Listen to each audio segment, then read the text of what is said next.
everybody. Happy Tuesday, January the 20th. Thank you for being here. We know you've got many, many choices to make every single day, and we're always grateful you choose to spend some time with us. It's been 1 year of this hell, to be perfectly honest, but we're here. We're ready to fight. Glad to see you. Appreciate you all for joining us today. Please consider Mic's not working? Is that true? The mic's not working? Really? Mic is off. The mic is off. Hang on 1 second. Stand by. Stand by. Hold on. Should be all set. Yeah, I think we're good. The audio is weird. I can still hear you. It's working. Let me just check in with my team here. Mic isn't working. Can you hear all the background? Let's see. Hang on a second. Hold on.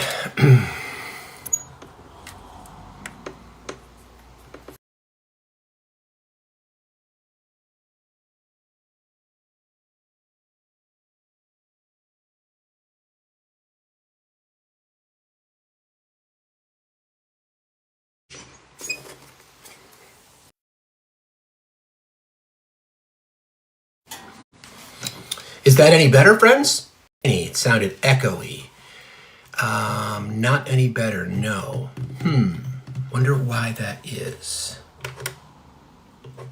I don't know why that is. Muted there. Same, it's the same. Still off. Hang on 1 second. Let me fix this.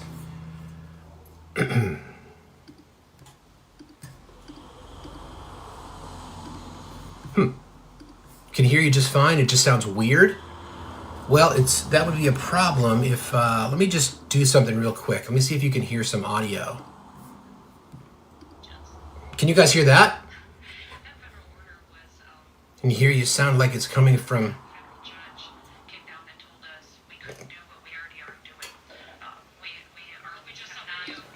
Okay. Let me do this. Do me a solid, everybody.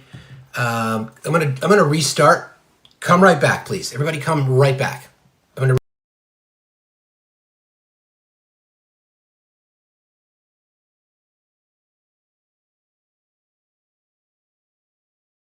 Yeah. Whether you're working at a pre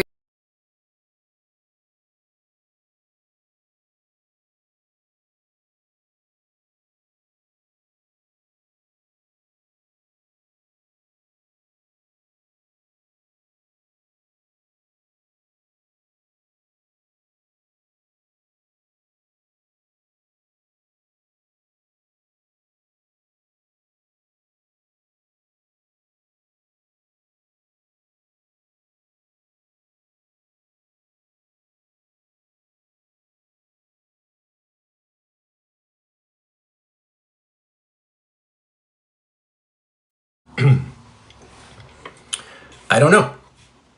Guess we'll have to see. Let's see if that's any better. Hopefully. 2 days in a row of technical difficulties. Good morning, good morning, good morning. Hopefully that's a little bit better. Hopefully that's better. Maybe. Maybe the mic's working now. I don't know. Is that better? Still off? I don't know why that's still off. Interesting. I don't know what that is and why. The settings have not changed. Sounds the same. Okay, hold on.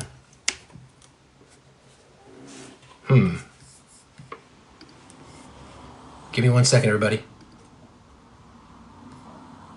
It's the same. Sounds fine to you. Sounds normal. It's not. It is plugged in. It's plugged in. You can hear me. Sounds like it's a different mic. Try playing something. It sounds like your phone mic is working. Yeah, I know that. We can hear you, but we can hear the road. You can hear the ambient noises. I don't know what it is. Well, I don't know. Yeah, I tried that. Let me do that again.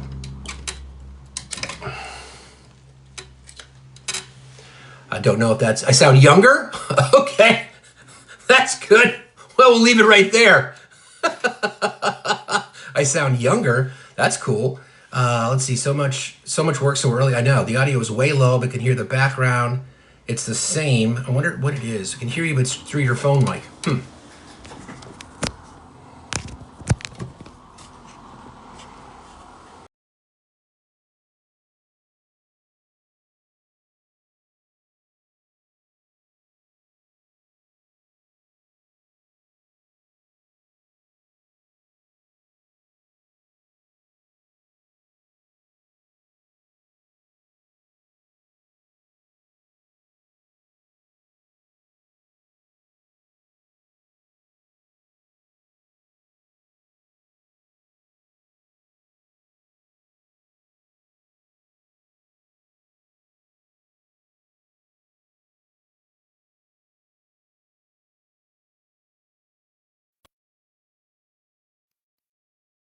People said like we should just spank it. Please stand by so we can handle tech. Yeah, exactly. We're working on it. Is that any better, everybody? So everything is the same. I don't know what that is. It seems strange to me.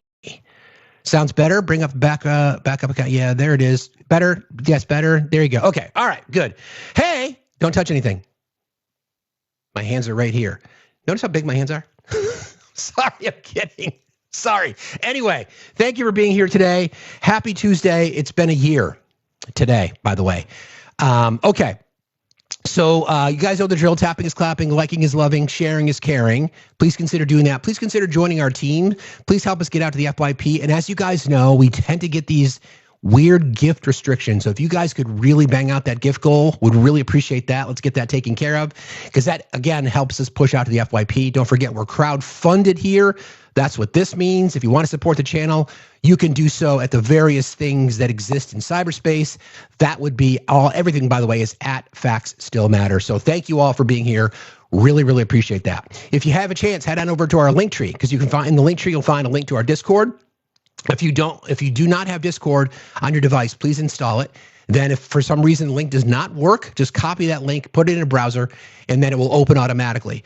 Also, if it doesn't work there, you can reach out to one of our amazing moderators and they will help you out too. So thank you for all that. And also merch in the merch store. In fact, there's a brand new series of items. There's a whole new series of items that are Women Don't Owe You Shit. And also if not us, who? If not us, who? If not now, when? So thank you for that. Thank you. Head on over there. I appreciate you guys very, very much. All right. So this whole situation with Greenland just got me thinking. I'm going to play some really interesting sound. Of course, I'm going to play the letters, the letter, or I would read you the letter that the president wrote to the prime minister of Norway, which I don't understand. But anyway, that's a different conversation. But I want people to understand something, right? Denmark is a NATO nation. So therefore, Greenland, because it's Denmark territory, is also a NATO nation. Yeah, my daughter and I talk shit about you. There you go. Thank you, Sam. So the lie that we've been told from the administration is that we need to acquire Greenland, whether it be through purchasing it or through military intervention or whatever. We need to acquire it because we would risk then being attacked. That's the whole point of NATO. So if China or Russia, by the way, neither one of them, okay, think about this for a second, right? The Russian military has been exposed through Ukraine. We know that their chain of command their infrastructure is fucked up. They can't, their supply chains are fucked up. We know all this. So of course, they're not a threat. That's what they want people to tell you. They're not a threat. China wants nothing to do with tangling with NATO because they're now in the process of renegotiating trade deals. A lot of European countries are now interested in working with China because the U.S. is no longer reliable. So, I mean, miss me with the fucking bullshit. It's not a national security threat. That's what they're trying to tell you. It's not. It's just more access to more capital, more resources available, more investment opportunities, whatever it might be. We already have long-standing treaties with Greenland where we can put military bases there. I think we used to have like 17 bases scattered around the country, right? Now it's like, I think we have one, but we can resupply anytime we want to. Anytime we want to. So the lie that you continue to be told about the fact that we need Greenland for security is just bullshit. And by the way, I think I have the sound from Scott Bessel. Let me see if I can find this real quick because I think what he said recently is really, really interesting, and it's going to be part of the new language, or the new rhetoric that you're going to hear, because of course it's no longer America first, especially when we're flexing our muscle in places that we shouldn't even be. So this was what he said. He was cornered and being forced again to ask questions. Let me see if I can find it, and then we'll get into the whole fucking chaos with this letter that the president wrote. It's just so fucking embarrassing. Let's see here. Anyway, the new rhetoric is it's no longer just America first. It's America.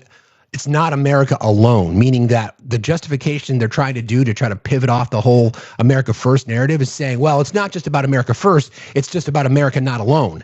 meaning that all the grace of God, when the United States bombs other countries, et cetera, that's because of us looking out for other countries. I mean, it's the most stupidest, it's the stupidest, the most stupid rhetoric I've ever heard. But again, we know who they're talking to. Okay, so I got to read the letter. It's just wild to me, and I wanted to cover it yesterday, but I wasn't able to through technical difficulties. But anyway, yeah, it's the NWO. So here you go. This is crazy. Dear Jonas, considering your country decided not to give me the Nobel Peace Prize for having stopped 8 wars, which I didn't, and my friend Steve here is going to take that through you. Anyway, just a minute. Plus, I no longer feel an obligation to think purely of peace, although it will always be predominant, but can now think about what is proper for the United States of America. Denmark cannot protect the land from Russia or China, and why do they have a right of ownership anyway? There are no written documents. It's only that a boat landed there hundreds of years ago, but we had boats landed there also. I have done more for NATO than any other person since its founding, and now NATO should do something for the United States. The world is not secure unless we have complete and total control of Greenland. Thank you, President DJT. First of all, the president or the prime minister of Norway is reading that like, dude, what the fuck are you fucking talking about? What are you talking about?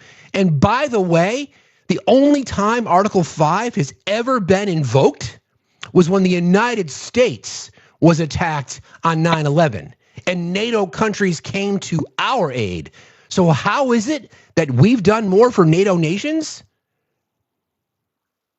What? So I want to dunk on this whole bullshit about stopping 8 wars in just a moment. But the president writes this letter saying, considering your country decided to not give me the Nobel Peace Prize. Okay, you wrote the letter to Norway about the Nobel Peace Prize, but you reference Greenland and Denmark. Greenland and Denmark, which is already a NATO state, and then Greenland, which is territory of Denmark, would then be protected under Article 5. So if Russia, which they're not going to do, decided to attack, good comrades, sit around the table, drink vodka with me. Can you believe this dumbass Donald saying that we're going to attack Greenland? Why the fuck would we do that? Our military is weak as shit. People need to improve military before we can't even invade our neighbor because we fucking stupid. But again, president of US is simp for me. He'll do whatever I tell him. So I will just lie to him. I'll divert his attention someplace else and then we'll tell more lies. It's kind of what it feels like. It's kind of what it feels like. So again, Russia is not going to attack Greenland. It's not going to happen.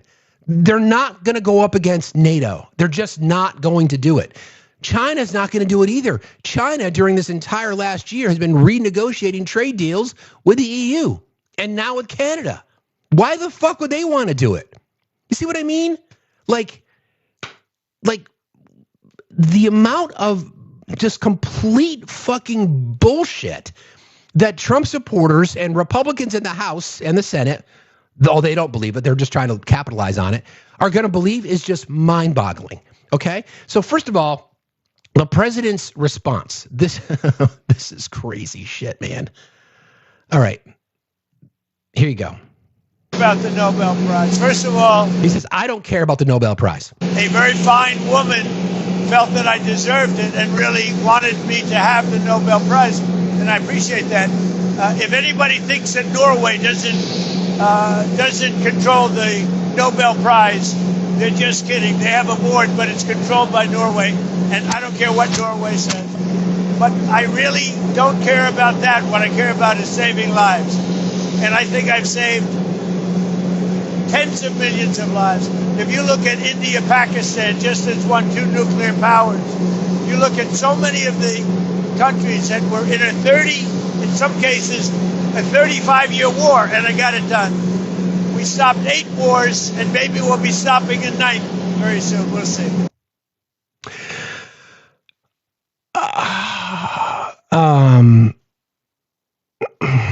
All right. So everybody keep tapping. Hey, hello, Swishy Raiders.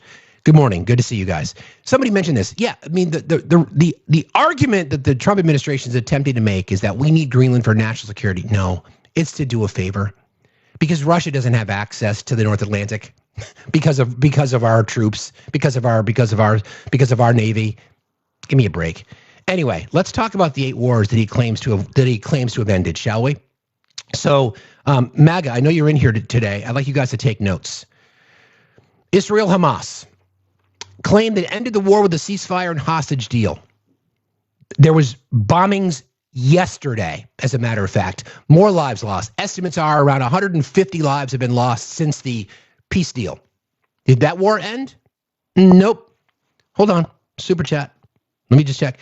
One of the best up and coming mic droppers I've seen lately. Thank you, Shifty. I appreciate you all very much. Thank you for your $5 super chat on YouTube. By the way, friends, if you've not yet subscribed to our YouTube channel, we just hit 4,000 subscribers there yesterday. So if you guys can help us out, I really appreciate that. Also consider subscribing to Twitch. And if you've not yet joined our team here, please do so. And please consider following me. I appreciate you very, very much. Okay. Again, the Israel-Hamas war with Gaza. No, not ended. The Israel-Iran conflict ended a short war between Israel and Iran by brokering a ceasefire after strikes. It's achieved, but tensions are still high. Border skirmishes, lots of rhetoric, India-Pakistan clashes. Claim was stop the war and hostilities between two nuclear powers.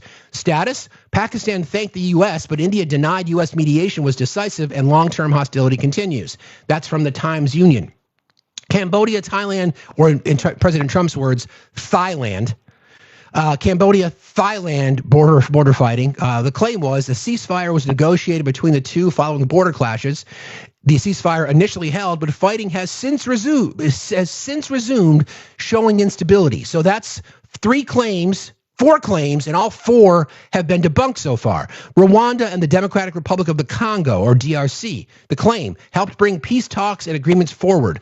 The agreements signed, but fighting persists in Eastern Congo and rebel groups that are rejecting all terms. Armenia, Azerbaijan, or Azerbaijan, whatever it was, claim was that he brokered a peace deal. Status, preliminary agreements reached and transportation ties discussed, but formal peace treaty has not been ratified and relations remain delicate. Serbia-Kosovo tensions, resolved long-standing tensions that could lead to war. Status, tensions remain. There was no active war at the time. Most progress predates Trump's term, and no full resolution has been implemented. Egypt, that's also from the Times-Union. Egypt-Ethiopia Nile dispute ended a potential war over the Grand Ethiopian Renaissance Dam. This is more of a diplomatic dispute over water rights than a conventional war. Mediation efforts have not truly restored. Again, not one of those has either ended. Some of them are diplomatic. Some of them were resolved or were in the process of being resolved long before Trump even took office. So none of it is true. None of it is true. So you fucking mouth-breathing simps, we're going to run around in your space. Oh, fucking see that? Trump ended 8 wars. Can you name one? The War of the Roses. That was a movie. The Clash of the Titans. That was also a movie. And do people really think that he doesn't want the Nobel Peace Prize? Thank you. I love that. That's all he's wanted. That's all he's wanted because he's jealous of the black man. He's jealous of Barack Obama. He's jealous that the black man has the Nobel Peace Prize that he covets. And every single fucking time he talks about it. There was that sound that was leaked earlier this week from Emmanuel Macron working with President Zelensky from Ukraine. And initially, Ukraine had agreed to a lot of the terms. That was before Trump fucked it up. And then Trump was heard on the other end of the phone saying, oh, there you go, Nobel Peace Prize. So don't tell us that he doesn't covet it. He's absolutely fucking covets it. Abso-fucking-lutely. Why is the mic so low? It's low again? Ugh, I'll turn it up. It's best I can do. Sorry. He's just so jealous. He's so jealous of the black man. So none of those wars have ended. None of those wars have ended. None. Egypt, Ethiopia, Nile dispute, nope. Serbia, Kosovo tensions, nope. Armenia, Azerbaijan, nope. Rwanda, Democratic, DRC, nope. Cambodia, Thailand, nope. India, Pakistan, nope. Israel, Iran. Israel, Iran, that was like a 12-day war. Sure, they were both lobbing missiles at one another, I guess. I guess maybe we'll give you credit for that. But that has been a powder keg for centuries. And then Israel Hamas. Nope. There was literally bombings over the weekend. More innocent loss of life. I mean, just because he tells you that the wars have been ended, they haven't been. So he's still fucking clamoring for this peace prize. So after that letter came out, there is all kinds of reporting about how, let me see if I can find it. Where is it? More and more people pushing for the invocation of the 25th Amendment, just because of the fact that he's losing his fucking shit. So this is reported by Newsweek. Let's see. Calls to invoke the 25th grow after Trump's Norway letter. Since returning to office in last January, 1 year ago today, Trump has escalated rhetoric about the United States potentially annexing Greenland, an autonomous territory within the Kingdom of Denmark. He has argued that the Arctic island is critical for U.S. security, given the threats posed by Russia and China, and the White House has declined to rule out using the military to acquire Greenland. Tell me again why Russia is a threat. Why? NATO country, Denmark, Greenland. Any attack on a NATO nation, is the president saying that he won't do anything if Russia attacks? No fucking way in hell China's going to do it. China has been waiting for this moment for decades. They have been planning this. They have been talking about, the built-in, I forget what the term is. I'll find it in just a minute for you. They have been planning for this. They have built out their infrastructure. They've got their supply chains ready to go. They have been waiting for this moment forever. Do you think there's any way in hell they're going to want to go after a NATO nation and ruin all those fucking trade deals? Are you kidding me? There's no way in hell. This is exactly, Doodle. This is Putin's dream, the end of NATO. I mean, come on. Do Trump supporters. I gotta tell you, I know you micro dick fucks get all excited when they talk about blowing shit up. But think about it for just a second, all right? Again, Denmark, not Norway. Denmark is the property owner, so to speak, of Greenland. It's a territory, NATO nation. Okay, it's a NATO country. NATO country that's attacked. Article 5 is invoked. Other NATO countries come to the aid. Russia got smoked in Ukraine, and they still are. Why the fuck would they go after NATO? It's not like they're going after one country. It's not like they're going after the 57,000 residents of Greenland. Anyway,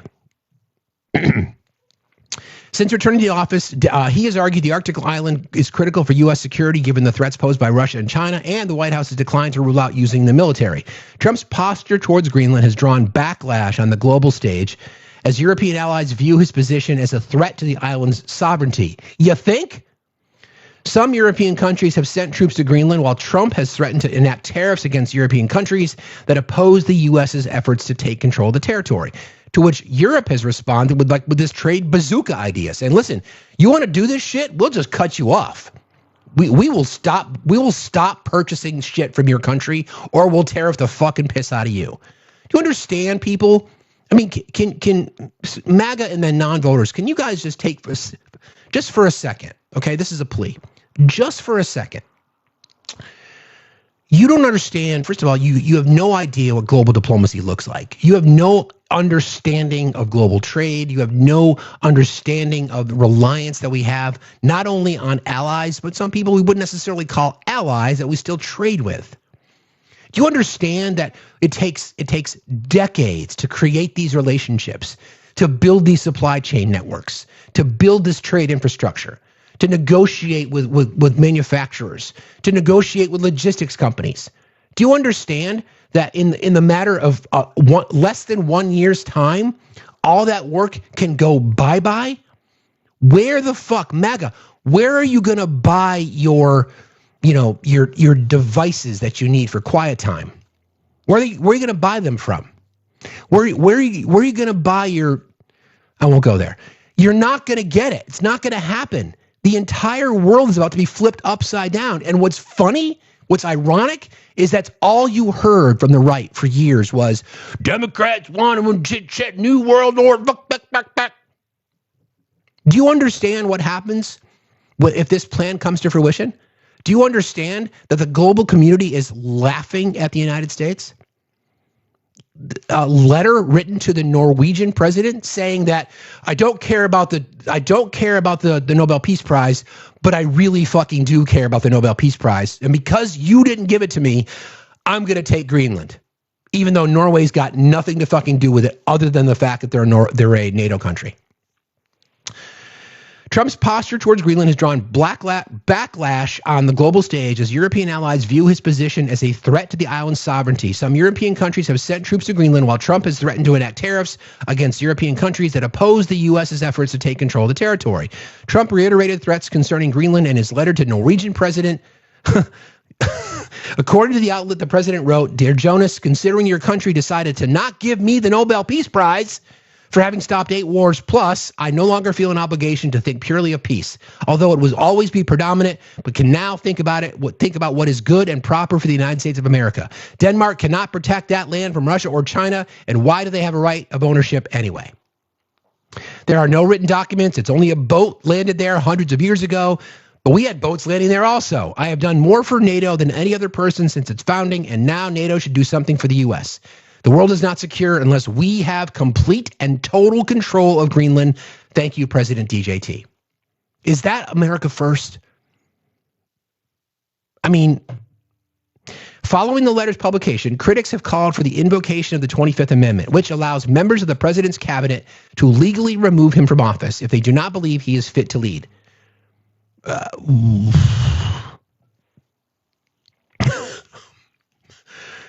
I'm going to do a show this week about the topic's going to be like, what more evidence do you need? Or when, something to that effect about that's going to be the topic. What more evidence that you need that this guy has lost his fucking mind? If they do not believe that he is fit to lead, it can be executed whenever the vice president and a majority of other cabinet members believe the president is, quote, unable to discharge the powers and duties of his office. I don't want to be talking about the president's discharge and duty in the same sentence. Anyway, in that scenario, the vice president would become president. No cabinet member has signaled a willingness to remove Trump from office. It's part of the reason that he's got these fucking loyalists in his cabinet, right? Because they stand to make boatloads of fucking money. They're going to use him as long as they can. As long as they can. They've sold their entire soul. The power of fucking money, right? This is a quote from Shannon Watts on X. This is what the 25th fucking amendment is for, activist Shannon Watts wrote on X. Journalist Simon Nixon wrote on the platform, quote, surely this letter alone is enough to trigger the 25th Amendment, evidence of serious mental illness. Well into the 25th Amendment territory, Evan Rosenfeld, the deputy digital director of the Bulwark, wrote. Former Republican strategist Rick Wilson wrote, quote, Trump's new gigantic temper tantrum over Norway is deep into 25th Amendment territory.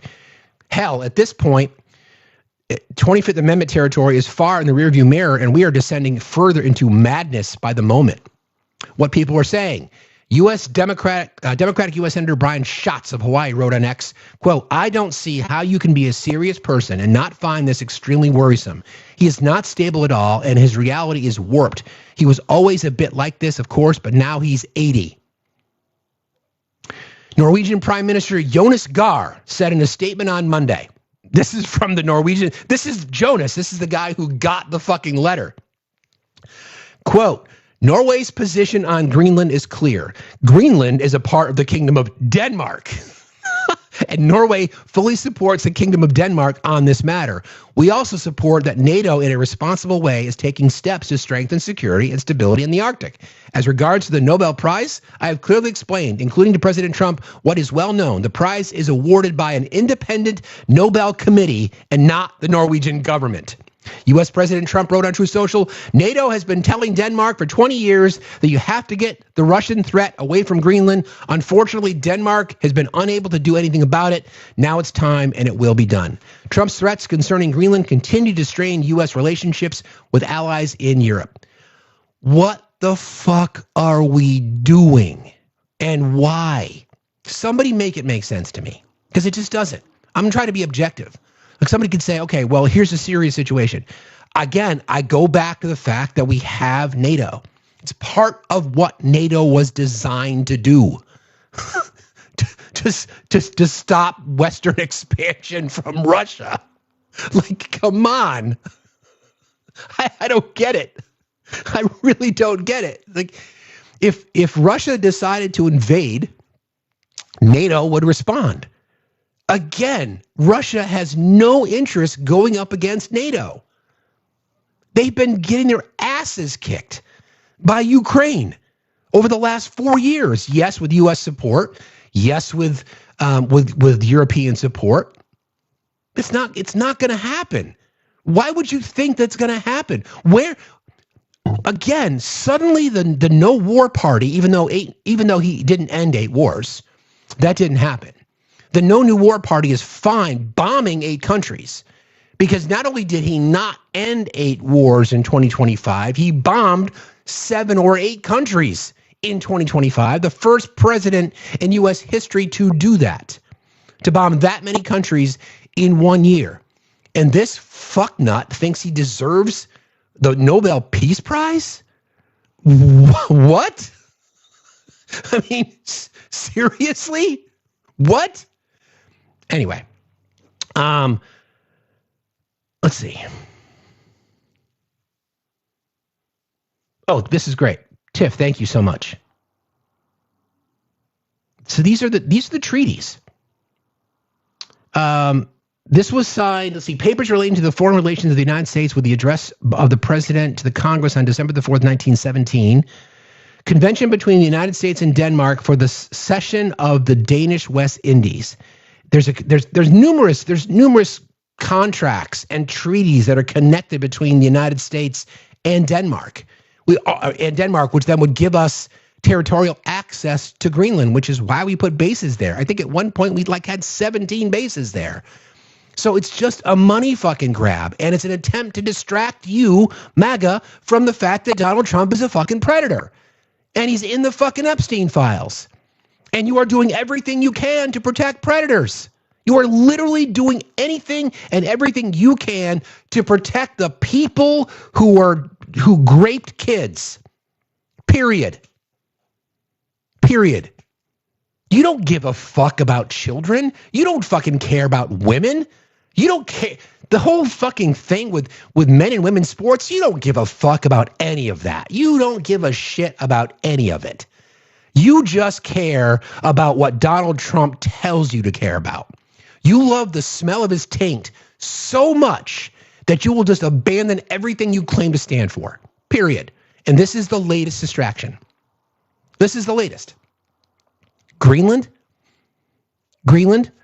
I'll bet you $1,000 that if a MAGA person was honest prior to Trump, they wouldn't even know where fucking Greenland was on a fucking map.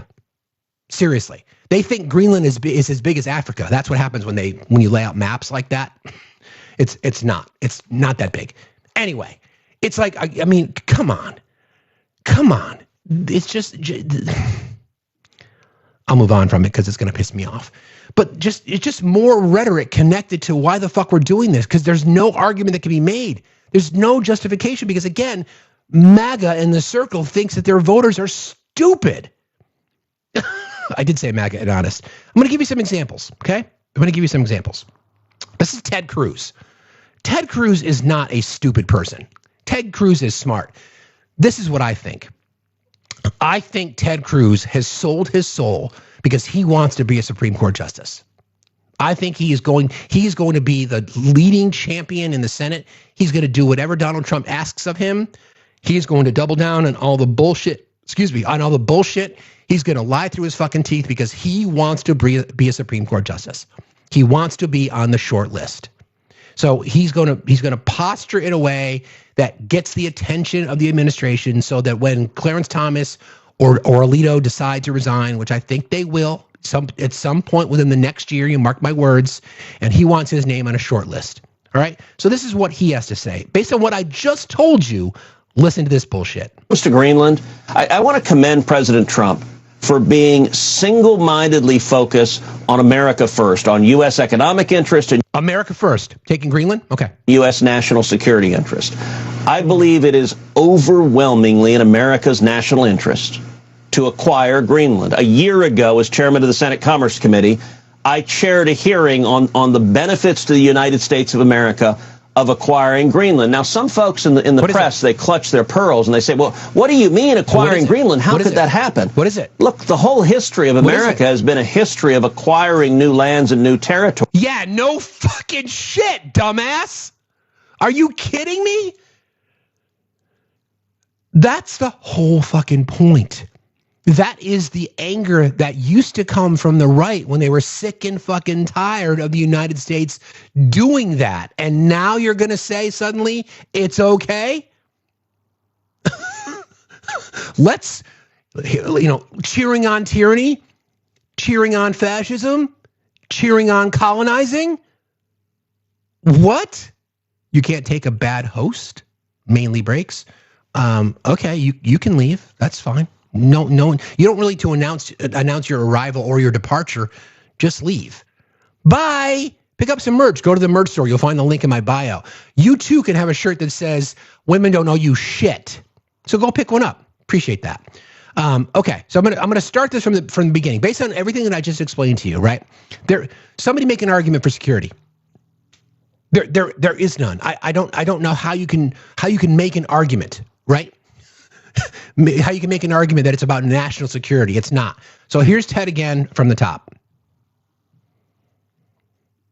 Greenland, I want to commend President Trump for being single-mindedly focused on America first, on U.S. economic interest and U.S. national security interest.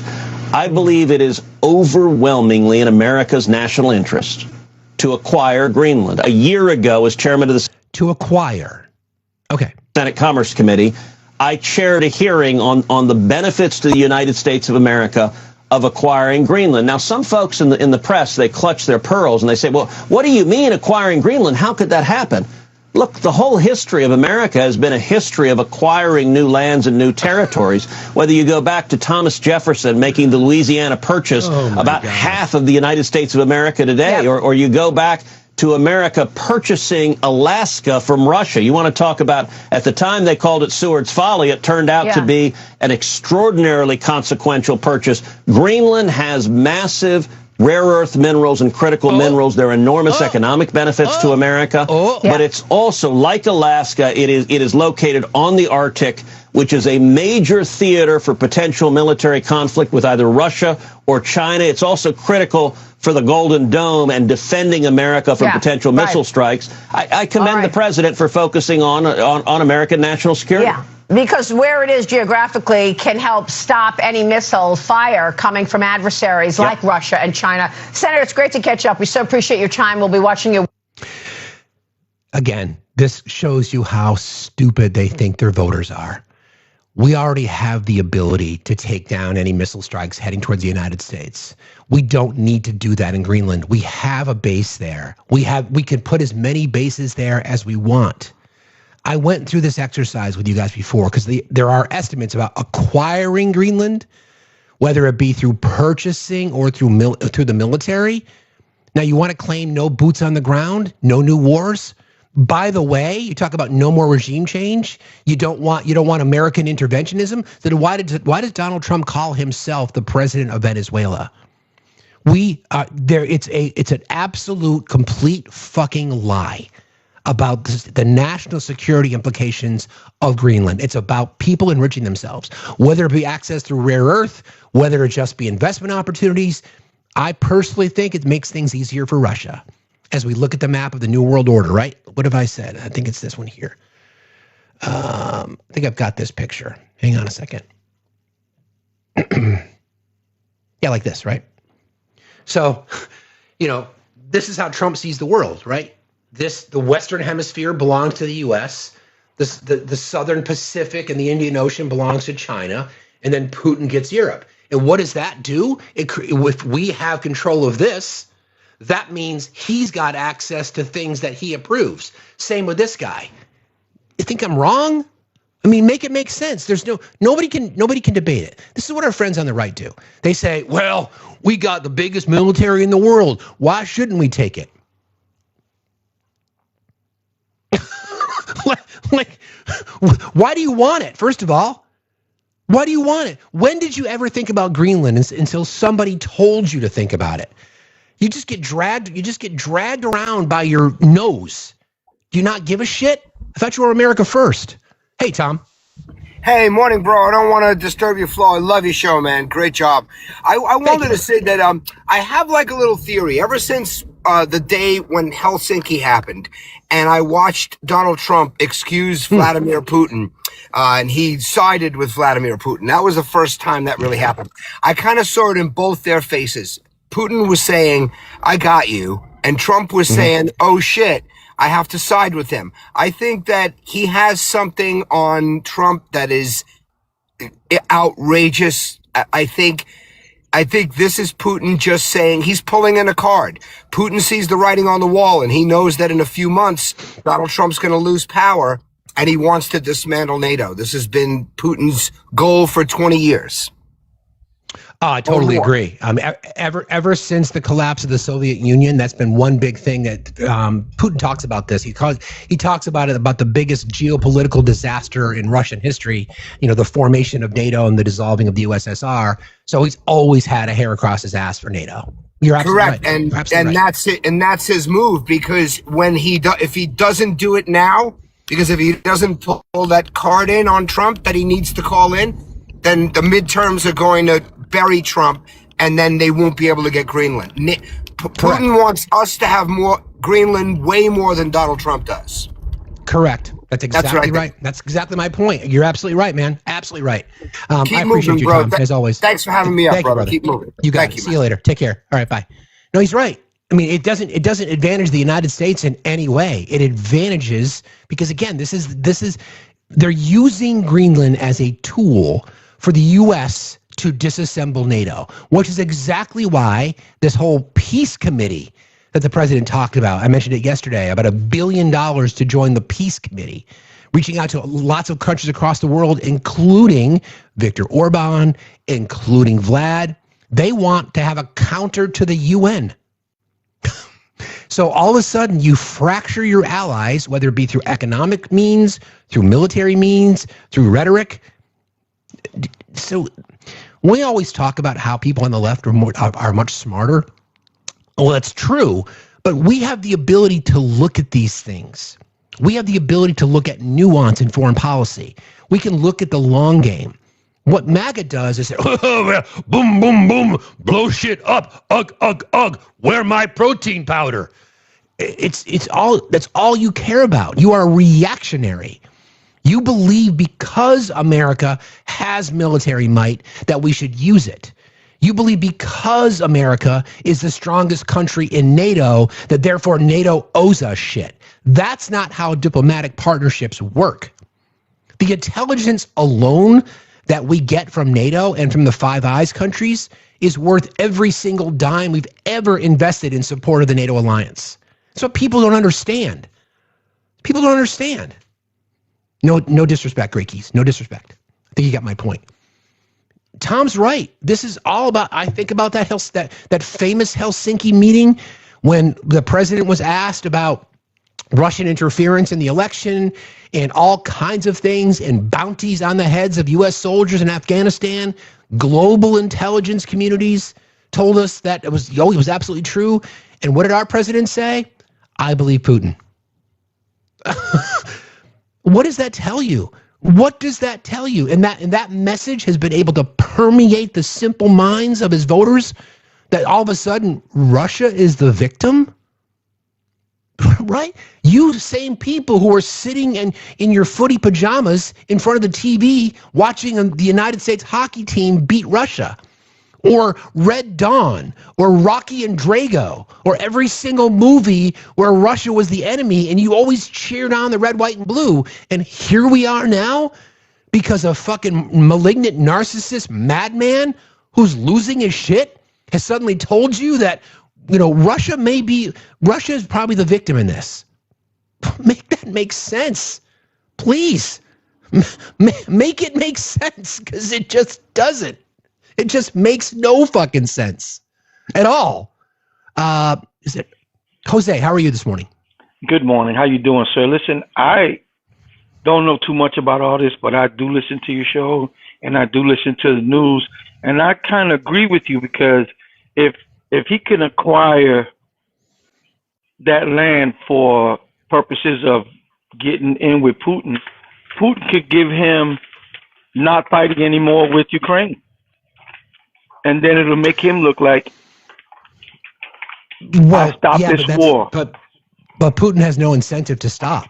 That's the whole point. The reason he doesn't want to push any further is because he knows he's got NATO in his way with the support of the United States. If there's no more NATO, then Putin's got Europe.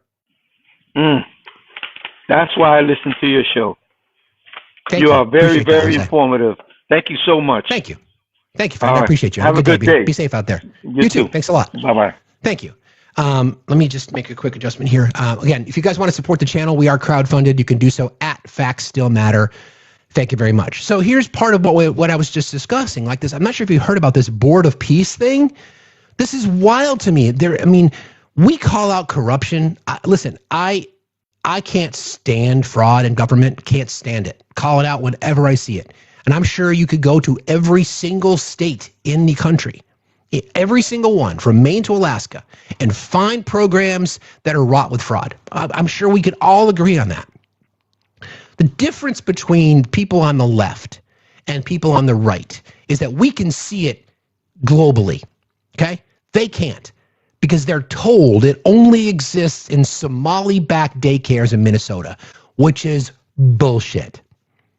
The biggest fraud that I've ever seen is in the White House. There's just, that's the biggest fraud I've ever seen. And you notice when pressed on it, the people on the right will not answer the question. Why, if you care so much about fraud, why is the president pardoning fraudsters? Why? Why is he pardoning fraudsters? Why can his charities no longer operate in New York? Why did he get clapped for cases of fraud in New York State, et cetera, et cetera, et cetera? Exactly, Sam. And Doge found all that fraud, right? Too bad they didn't. Too bad they didn't investigate the agencies who had the most fraud, including those with Elon Musk's fingerprints all over them and the Department of Defense. Yeah, he is a liar. You're right. Seriously. Like what? So this is the president talking about this whole Board of Peace. And they're not saying it out loud, but read between the lines. He wants to not only, this is the New World Order approach from the Heritage Foundation, Project 2025, by the way. This is right from the playbook. He not only wants to disassemble NATO, but he's never been a fan of the UN. You know why he hates the UN? Because they laugh at him. Because they mock him. Because they see what we see, that he's a fucking idiot. He's a fucking idiot. Let's see. Yeah, listen, let me do you a solid, friend. I'm going to do you a solid here. I'm going to pin your comment. Now, if you want to insult me, sorry, I blocked it. If you want to insult me, right, my suggestion is that you spell "you're" right. Because you want to say that, you want to say facts, you're a liar, and that would be U''RE.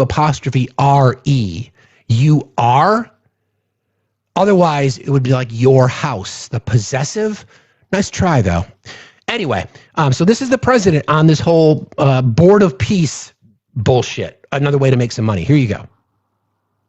To ensure the success of this effort, my plan calls for the creation of a new international oversight body, the Board of Peace, we call it, the Board of Peace. Sort of a beautiful name, the Board of Peace, which will be headed, not at my request, believe me, I'm very busy, but we have to make sure this works. The leaders of the Arab world and Israel and Everybody involved asked me to do this, so it would be headed by a gentleman known as President Donald J. Trump of the United States. That's what I want, is some extra work to do, but it's so important that I'm willing to do it, and we'll do it right, and we're going to put leaders from other countries on, and leaders that are very distinguished leaders, and we'll have a board. And So distinguished leaders like Vladimir Putin, who unalives his own citizens, locks up journalists, disappears people, commits war crimes, he's distinguished. Same thing with Viktor Orban. He's distinguished. Okay. one of the people that wants to be on the board is the UK former Prime Minister, Tony Blair. Good man, very good man. Oh, okay. And some others. And they'll be named over the next few days. And it'll be quite the board. Working, everybody wants to be on it now. I don't know if that had anything to do.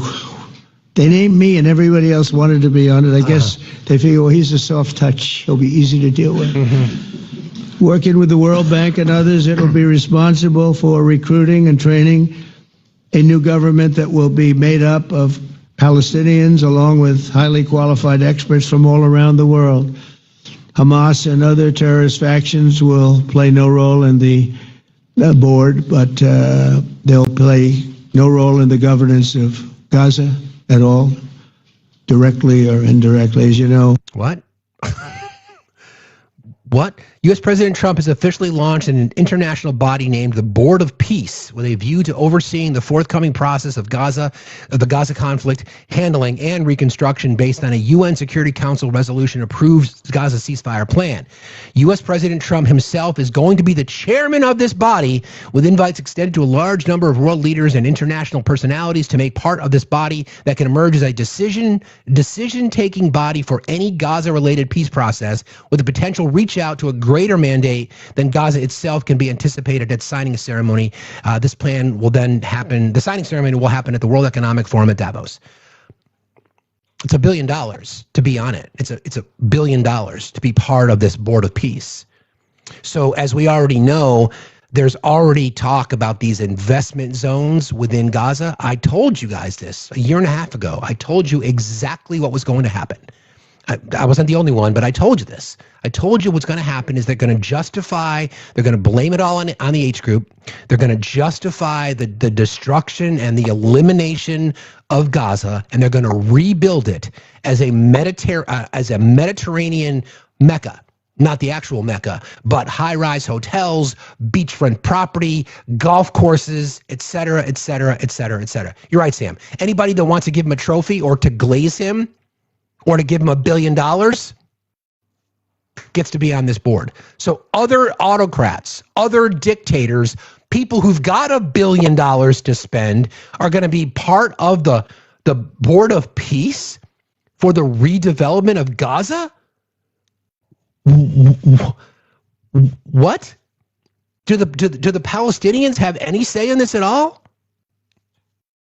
Other Arab states, I mean, Saudi's going to throw their money at it because they're going to want to have access to it. What? Do you understand what, Troy, bro, do you understand would a war zone be better? Do you understand what you're saying there? Are you willing to look past the stupidity for just a second? For just a second? Are you now saying again you want more nation building? Didn't you for years say no more of this shit? Because your taxpayer dollars, Troy, are going to go to this. You understand that, right? You understand that.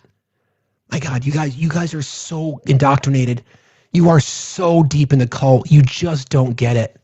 You just don't get it. Who's he aligning himself with here, right? He made a reach out to Viktor Orban and to Vladimir Putin. Putin in particular commits war crimes every day. He's an international fugitive.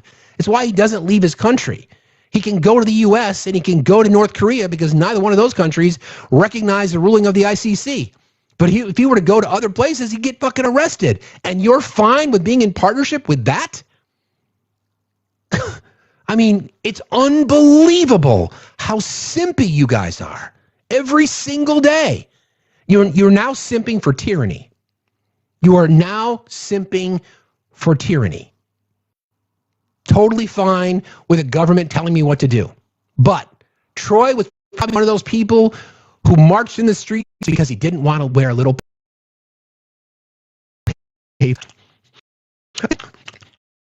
overreach.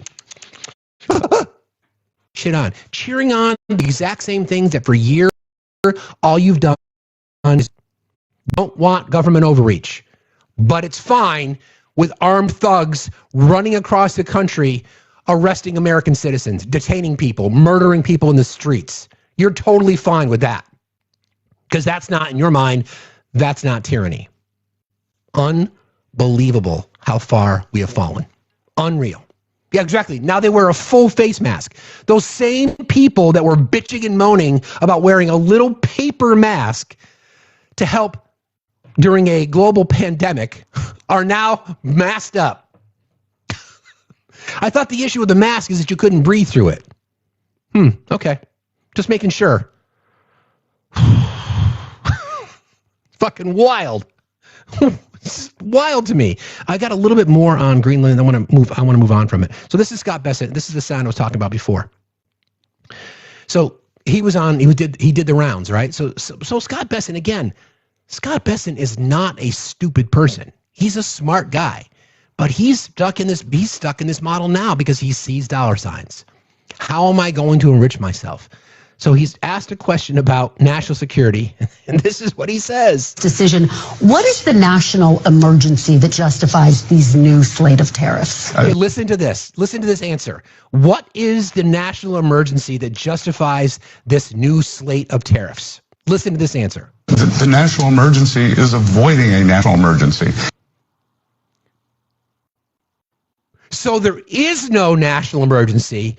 You just want to tell people that this new round of tariffs is to avoid a national emergency. What? I'm going to play that again. I shit you not. What is the national emergency that justifies these new slate of tariffs? The national emergency is avoiding a national emergency. That it is a strategic decision by the president. This is a geopolitical decision, and he is able to use the economic might of the U.S. to avoid a hot war. So why wouldn't we do that? You know, same thing. Oh my God.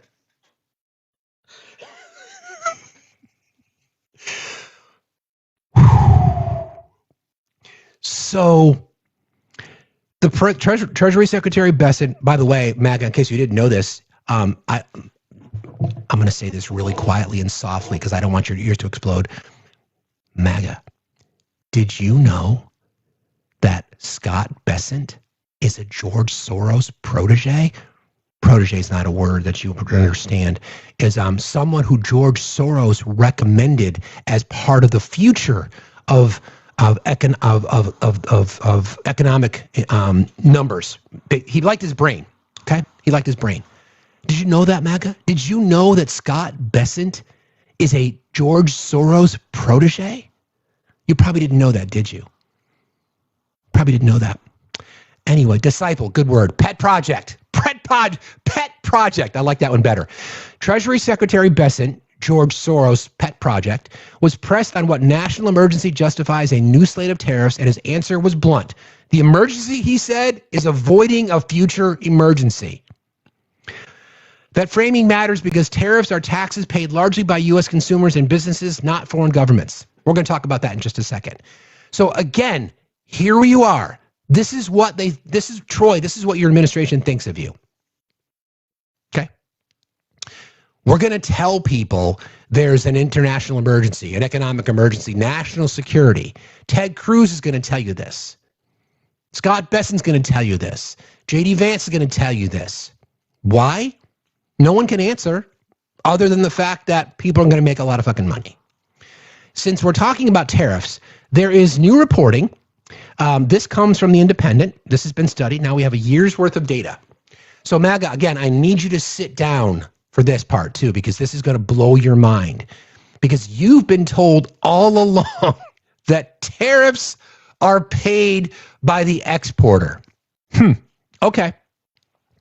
Again, this is according to The Independent. Almost all the added costs from Trump's tariffs are being pushed on Americans Studies find, exporters in nations with high tariffs have reduced the volume of their exports rather than making price concessions, say analysts.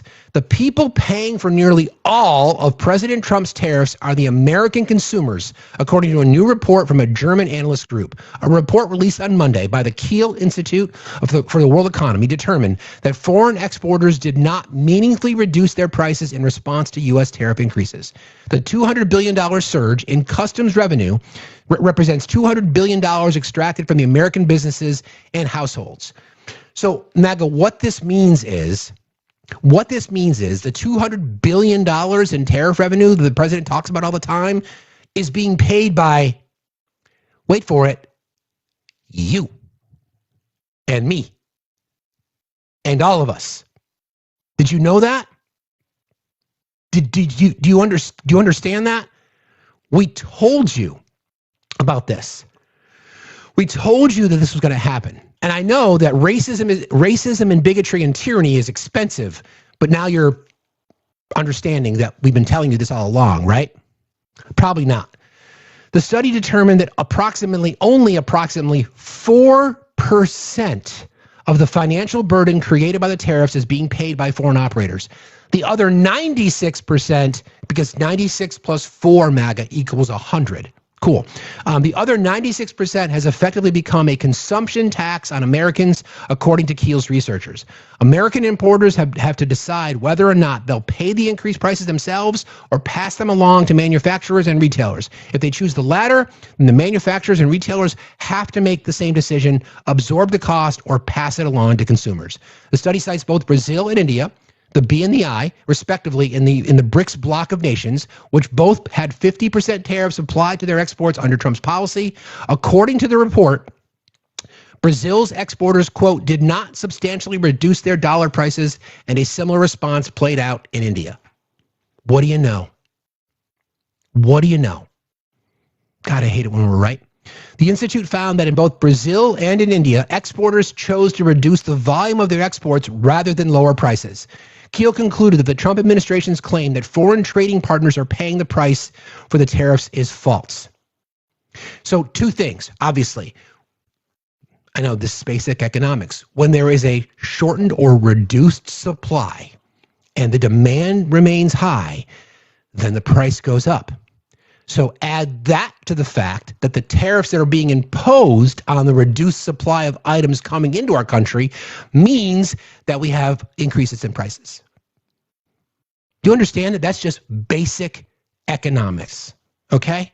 But you're now stuck in this spiral because we've got all this data that tells you exactly what we've been saying all along, that, you know what, exporting countries aren't paying it. Now, they might decide to.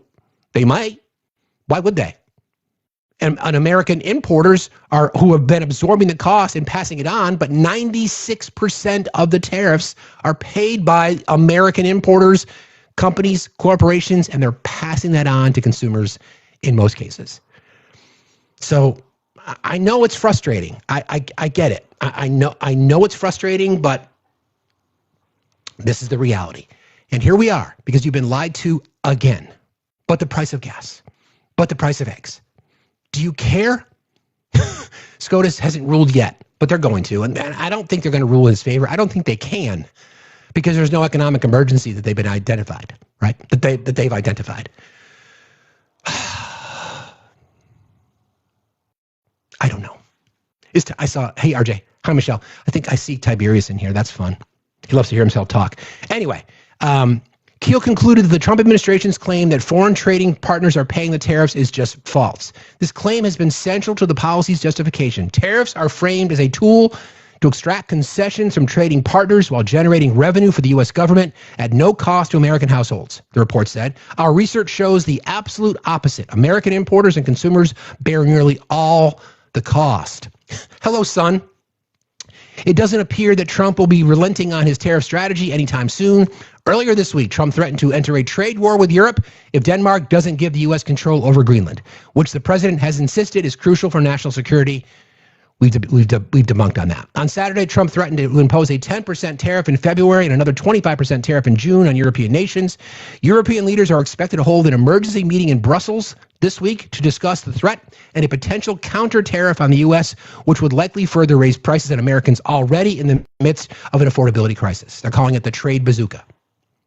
So when your prices go up, what about Biden? Biden did it. Biden was in Brussels. Biden told European countries to put tariffs on us. Biden did it.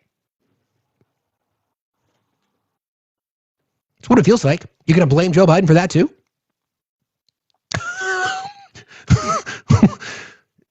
Is this a real question? Heat pump. So if we come to terms with EU on Greenland, is this going to be a bad thing? Is that a legitimate question? Why are we even talking about Greenland? We have an affordability crisis here. We have a housing shortage here. We have mortgage bankruptcies are at levels not seen since the Great Recession in 2008. We've got families that are struggling to pay their bills. We are now below the living paycheck to paycheck. We've got millions of Americans who don't have health insurance, and those that do can barely afford it. We've got record job losses, 1 million jobs lost, 1 million jobs, nearly 100,000 manufacturing jobs lost in the last year, and you're concerned about us buying Greenland? Heat pump, Harry. Turn up the temperature, Harry.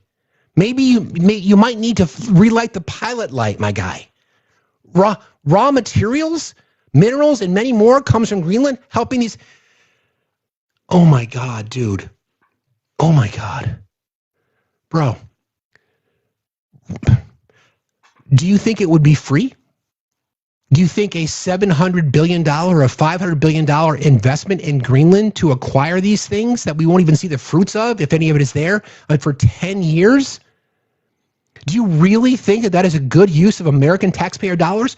Your taxpayer dollars? See, Harry, what you're trying to do right now is you're trying desperately to justify it.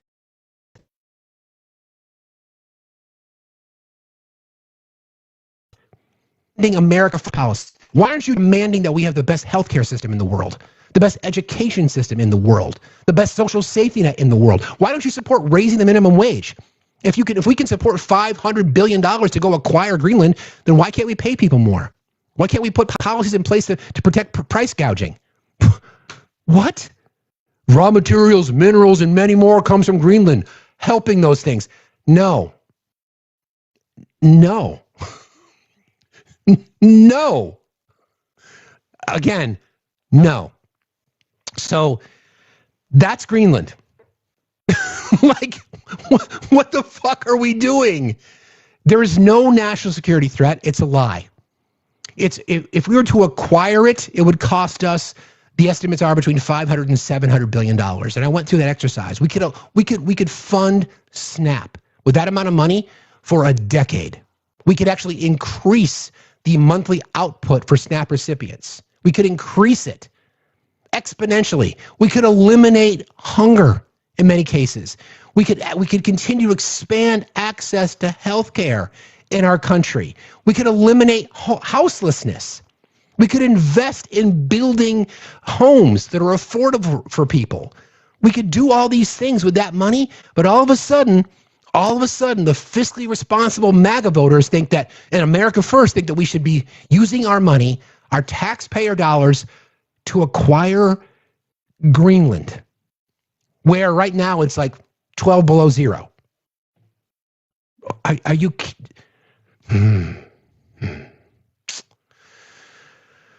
Okay.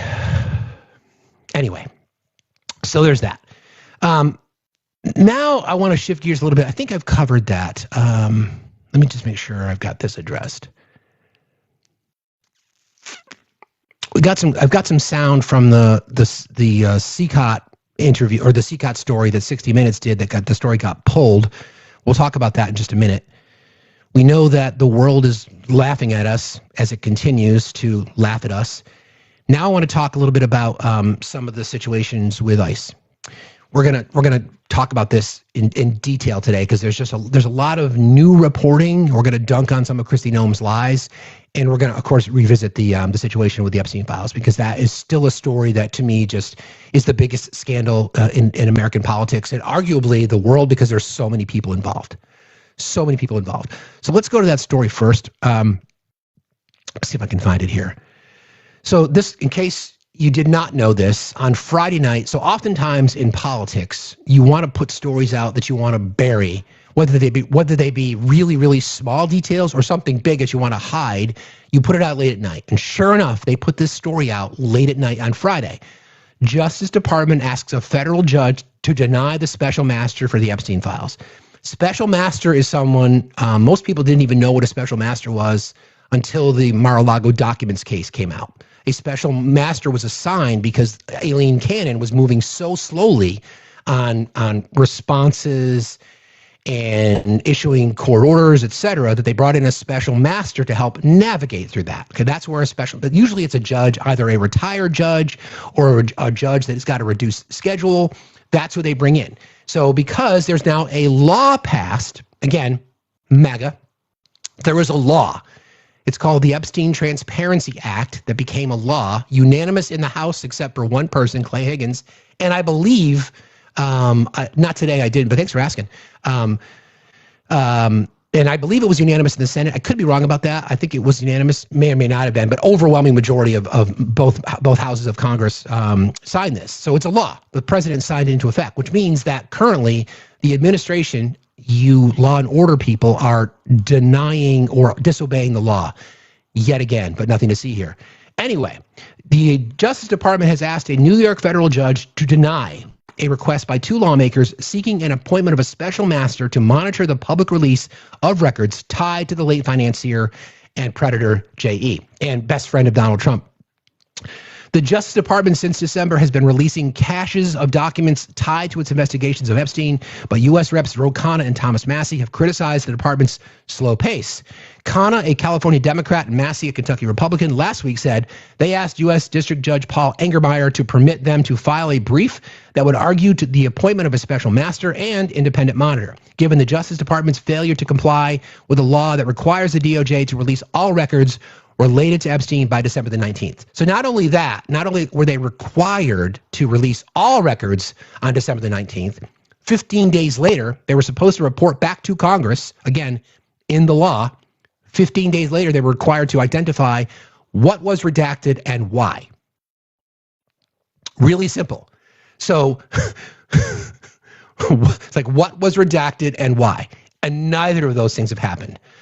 In a 6-page letter filed on Friday to U.S. District Judge Paul Engermeyer on Friday, Pam Bondi and Deputy AG Todd Blanche argued that Khanna and Massie are not parties to the U.S. versus Ghislaine Maxwell case involving Epstein and should not be allowed to file a friend of the court request in the matter. Quote, Representatives Khanna and Massie do not have standing. Their stated objectives are inconsistent with the role of an amicus as well as the role of the court. And in any event, there is no authority permitting the court to grant the representatives the relief that they are improperly seeking, the DOJ said. Maxwell serving 20-year prison sentence. The Justice Department said at the end of 2025 that it had 5.2 million pages of files left to review. 5.2 million pages of files left to review. Again, 5.2 million. So this is what you get now from the right. You know, prominent right-wing podcasters and even people on this app who think that they know shit are saying, well, just sue. Not the fact that the president is in the files more than anybody else and Donald Trump is a fucking predator. I'll say it. Is a fucking predator. No doubt about it. Not that why are they covering it up? Instead, it's, well, people should just sue. And people are laughing about it. The Justice Department said at the end of 2025 it had 5.2 million pages of Jeffrey files left to review and needs 400 lawyers from 4 different department offices to help with the process through late January. But again, nothing to see here. So Scott Jennings, who is a hardcore Trump defender, spends a lot of time on CNN. I want you to hear his response because, again, the question was, why has this not been released? So just listen to how he responds to this question. Should follow the law, but let's not get our knickers in a twist here. There's no let's not punishment get our for this. knickers in a twist over child rape. Why are you talking like that? It's insane. Like, it's insane. The Epstein Files What's is insane? a multinational, multi-generational child and woman sex trafficking ring. I'm going to pause for a second there. Sam, do you see Mike's comment here? This is exactly what we were just talking about. Show you what evidence, Mike? What would that evidence look like to you? You told us that you don't believe the courts. You don't believe witness statements. You don't believe women. You don't believe science. You don't believe journalists. You don't believe sources. You don't believe video. You don't believe audio. You don't believe written statements. So what would that evidence look like to you? Show you the evidence. What does that evidence look like?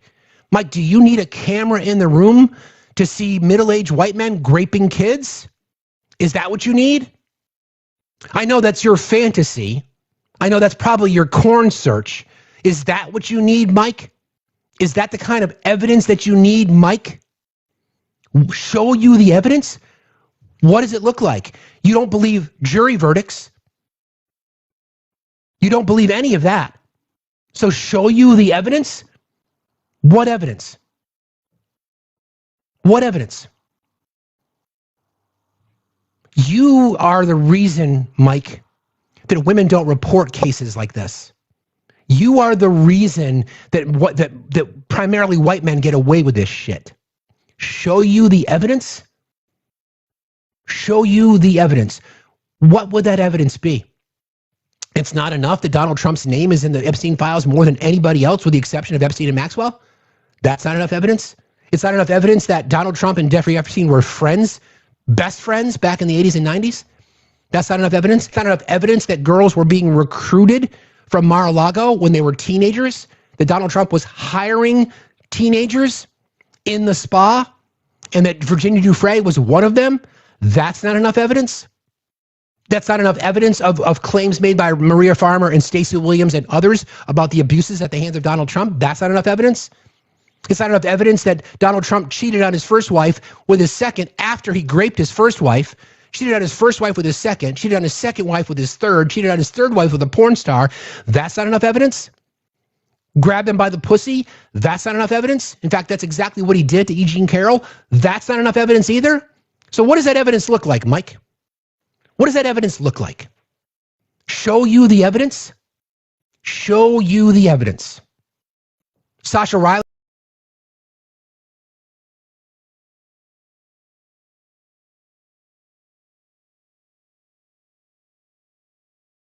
That ruling. So Yeah.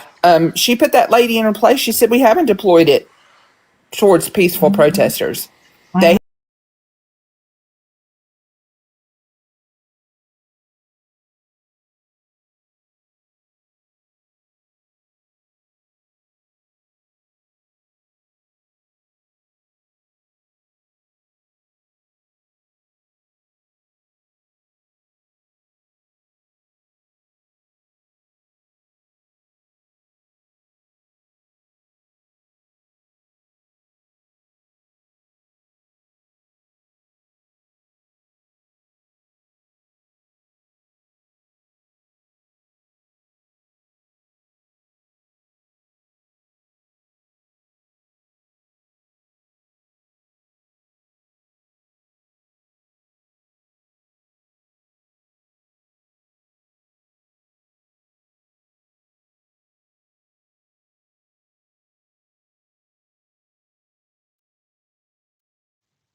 Thanks for coming back. Appreciate y'all. Tapping is clapping, liking is loving, sharing is caring. You know the drill. Tap, like, share. Appreciate you. We put this up here.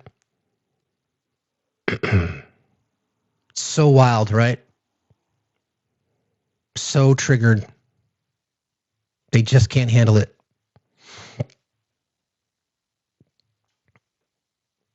Thanks for coming back, everybody. Appreciate you.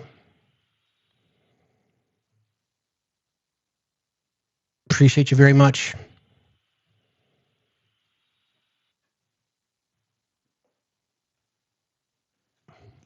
It's a Steve raid. That's exactly right.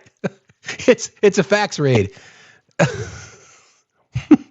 Yeah, exactly. Literally in the middle of reciting what we know. We get clapped for misinformation? Okay. Fine.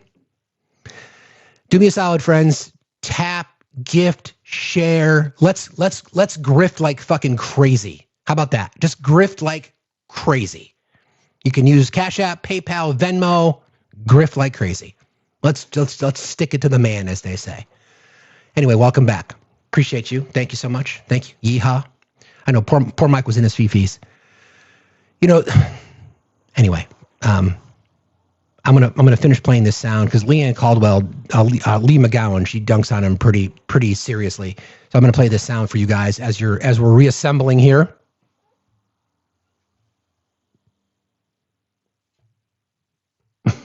It's crazy to me.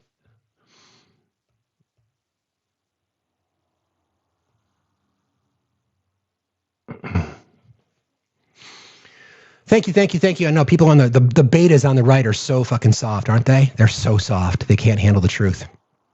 Thank you. Welcome back. All right. So again, Scott Jennings, who's a smug piece of shit. This is the sound. Follow the law, but let's not get our knickers in a twist here. Let's not get our knickers in a twist over child rape. Why are you talking like that? It's insane.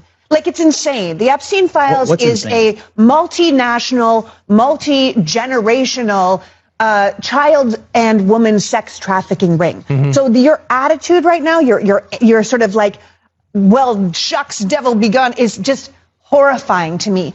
Every woman in the world that is watching this, why are you acting like you have no idea what's happening here? Scott, He asked me a question about following the law. And what I'm saying to you is your attitude. Yes, and they're not following the law. They're 30 days late on following law, and they didn't explain why they redacted the first things in the first place, which they were also supposed to do. I know. Listen, you at this point, this is not. I have a strong opinion about it because it is a disgusting policy that they are doing this. They are hiding it. It is not the behavior of innocent people, and everything that is in these files it could bring an entire house down. And if it has to, it has to. If it brings down Democrats, bring them down. If it brings down Republicans, bring them down. If it brings down princes, world leaders, Hollywood people, bring them down. But what it feels like right now is that there's a giant cabal of people that do not have to listen to the law, do not have to oppose the law, and they were supposed to do something, then they didn't do something, and now they're trying to have a new law that says we don't even have to do it. And what's really...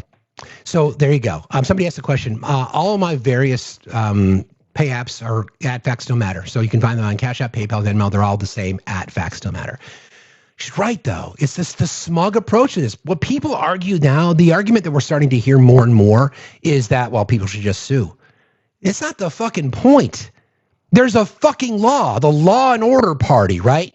The party that supports law and order and the protection of children. There's a law, okay? There's literally a law that says release everything that you have. Not when you feel like it. Here's the deadline. And the response is, you shouldn't get your knickers in a twist? Okay. Good to know. Appreciate that. I'm just trying to figure it out. We know that there's no line for these repugnant people, but how then do we... Hang on one second. Sorry. How can we... I would like to think that what happened, we got clapped. I don't know. They're all angry today. They can't handle the truth. I would have thought that this would have been the one thing that we could have found some common ground on. Well, we have, but apparently people in the echo chamber haven't, because there's new reporting out. CNN and Quinnipiac just did a poll that said few Americans are satisfied with the amount of evidence released in the Epstein case, a CNN poll conducted by SSRS Finds, with most saying they believe the government is intentionally holding back information. Only 6% of Americans are satisfied with how much the U.S. has released so far. First of all, who's in the 6%? That's what I'd like to know. Who is in the 6%? Okay. The poll was conducted a little less than a month after the December the 19th deadline, so just a couple days ago, because that December the 19th deadline had passed. That was the date by which they were supposed to release everything. It's in the law itself with language connected to how they would then go about informing people as to what was redacted. The poll was conducted a little less than a month after that deadline that Congress gave the Justice Department to release all of its files. The Justice Department estimated earlier in January that it had released less than 1% of the files. Department officials told the court Friday they had enlisted approximately 80 more attorneys from the department, bringing the total to nearly 400.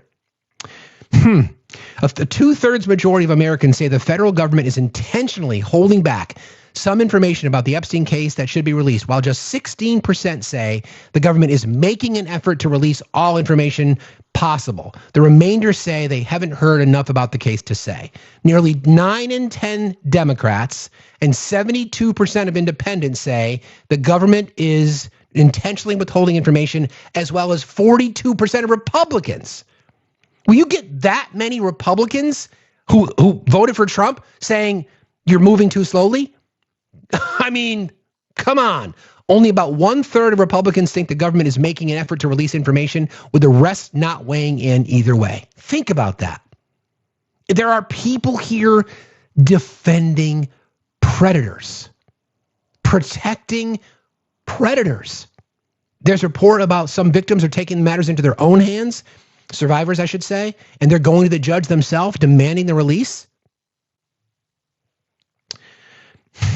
Just 6% of Americans say that they're satisfied with what the federal government has released so far. Little change from 3% in a July 2025 survey. A 49% plurality say that they're dissatisfied, with the remainder saying that it doesn't matter to them or that they haven't heard enough to say.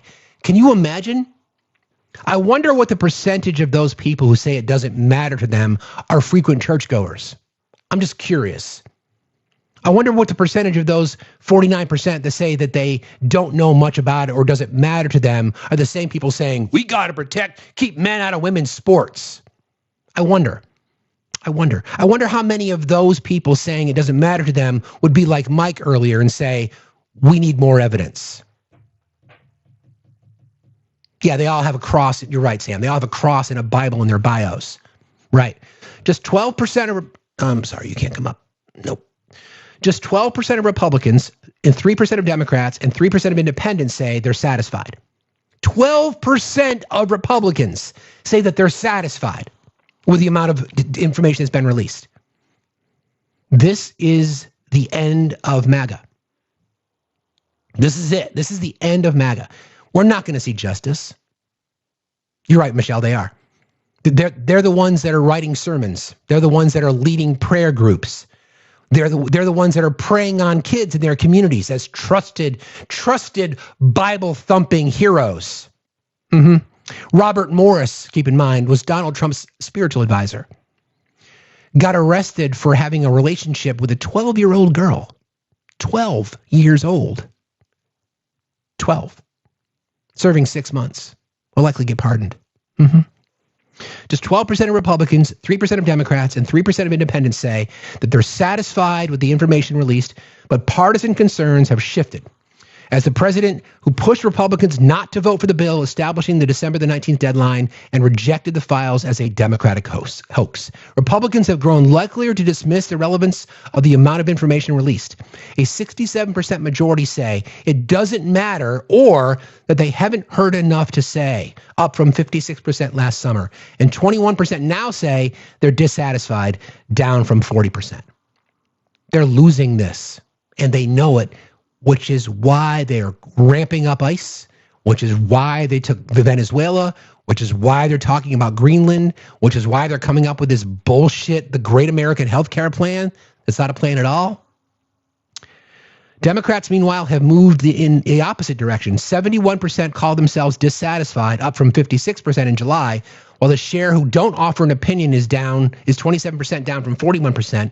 Views among independents have barely shifted over that time, 54% saying they're dissatisfied and 43% offering no opinion.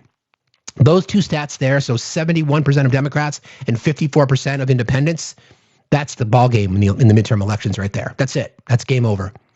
That's game over. The economy's not going to improve. It's going to get worse. They're not going to. They're not. People involved in this are not going to face justice, and it's going to cost them the election. Which is why they're talking about this bullshit about canceling elections. Don't take the fucking bait. Don't take the bait. It's what they want you to do. Don't take the bait. Okay. So I thought that story was quite interesting, as a matter of fact. All right, let's get into some more ICE bullshit, because what we are continuing to see is tyranny. Massive examples of government overreach. The same people, like I say, the same people earlier, as we talked about Greenland, as we talked about the e-files, the same people that said, oh, we don't want to be no more expansionism, no more colonialism, et cetera, et cetera, et cetera. And here we are. So I'm going to first play some sound from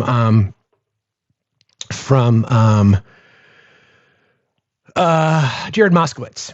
And I've got some reporting on this story. So this is interesting. And we can talk about the ICE recruiting efforts. We'll get into that in just a minute. But this is some interesting sound.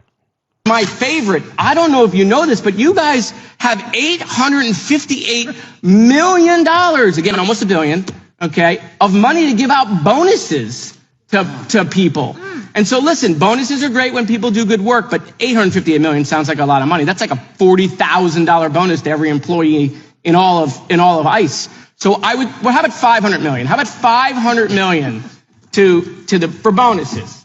Okay, we can do this together. We can show the American people there's like a little bit of waste here, So I can help you capture, Mr. Chairman, $903 million. We can save $1 billion together. Show the American people we're serious. What is the average bonus for the American worker in this country? Do you know what that is? It's $2,500. That's the average Christmas bonus is $2,500. The average Christmas bonus, because Christmas is back, the average Christmas bonus is $2,500, but they want to give $42,000. And what I would suggest in my amendment is instead of $42,000, they get $25,000. That sounds like a lot of money. Interesting, right? $850 million set aside for bonuses for ICE. You cool with that? Everybody cool with that? We already know that there's been some serious breaks in the chain as far as their recruitment efforts go. We know that they're targeting people who attend gun shows and go to NASCAR events and listen to conservative talk shows and podcasts. They're using geofencing so that they know where you are and how they market to you. And then we know that they're getting bonuses, although they're likely not going to get their bonuses because I'm sure Trump will run out the clock. He doesn't pay everybody, right? So now there's $800 million that's been set aside for bonuses because they have quotas. They have a 3,000 detainee quota per month. And because they're nowhere close to the numbers that they claim they want to get, that is part of why they are detaining U.S. citizens. And who benefits? Well, I've got some information on that for you. Hang on one second. Where is it? Yeah, so the Trump administration, this is from the New York Post. So I wanted to kind of give MAGA a little, they want to say that everything we report on is fake news. Well, okay. So this is the source that you use. All right. Trump administration's 3,000 ICE arrests per day quota is taking focus off of criminals and killing morale, insiders say. Cool. The Trump administration's mandate to arrest 3,000 illegals per day is forcing ICE agents to deprioritize going after dangerous criminals and targets with deportation orders, insiders warn. Instead, federal immigration officers are spending more time rounding up people off the streets, sources said.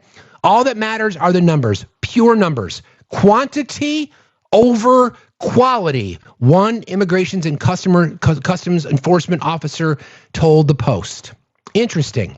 The policy is also unmaintainable at current staffing levels, and it's killing morale, sources added. And the agency is burning through its budget at a breakneck pace, with ICE already $1 billion over budget. $1 billion over budget, MAGA. $1 billion. $1 billion over budget. And that's, again, we're only halfway through the fiscal year. Okay? But waste and fraud in Minnesota, right? Nothing to see here.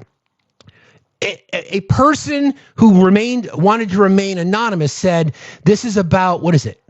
What does he say again? It's all that matters are the numbers, pure numbers, quantity over quality.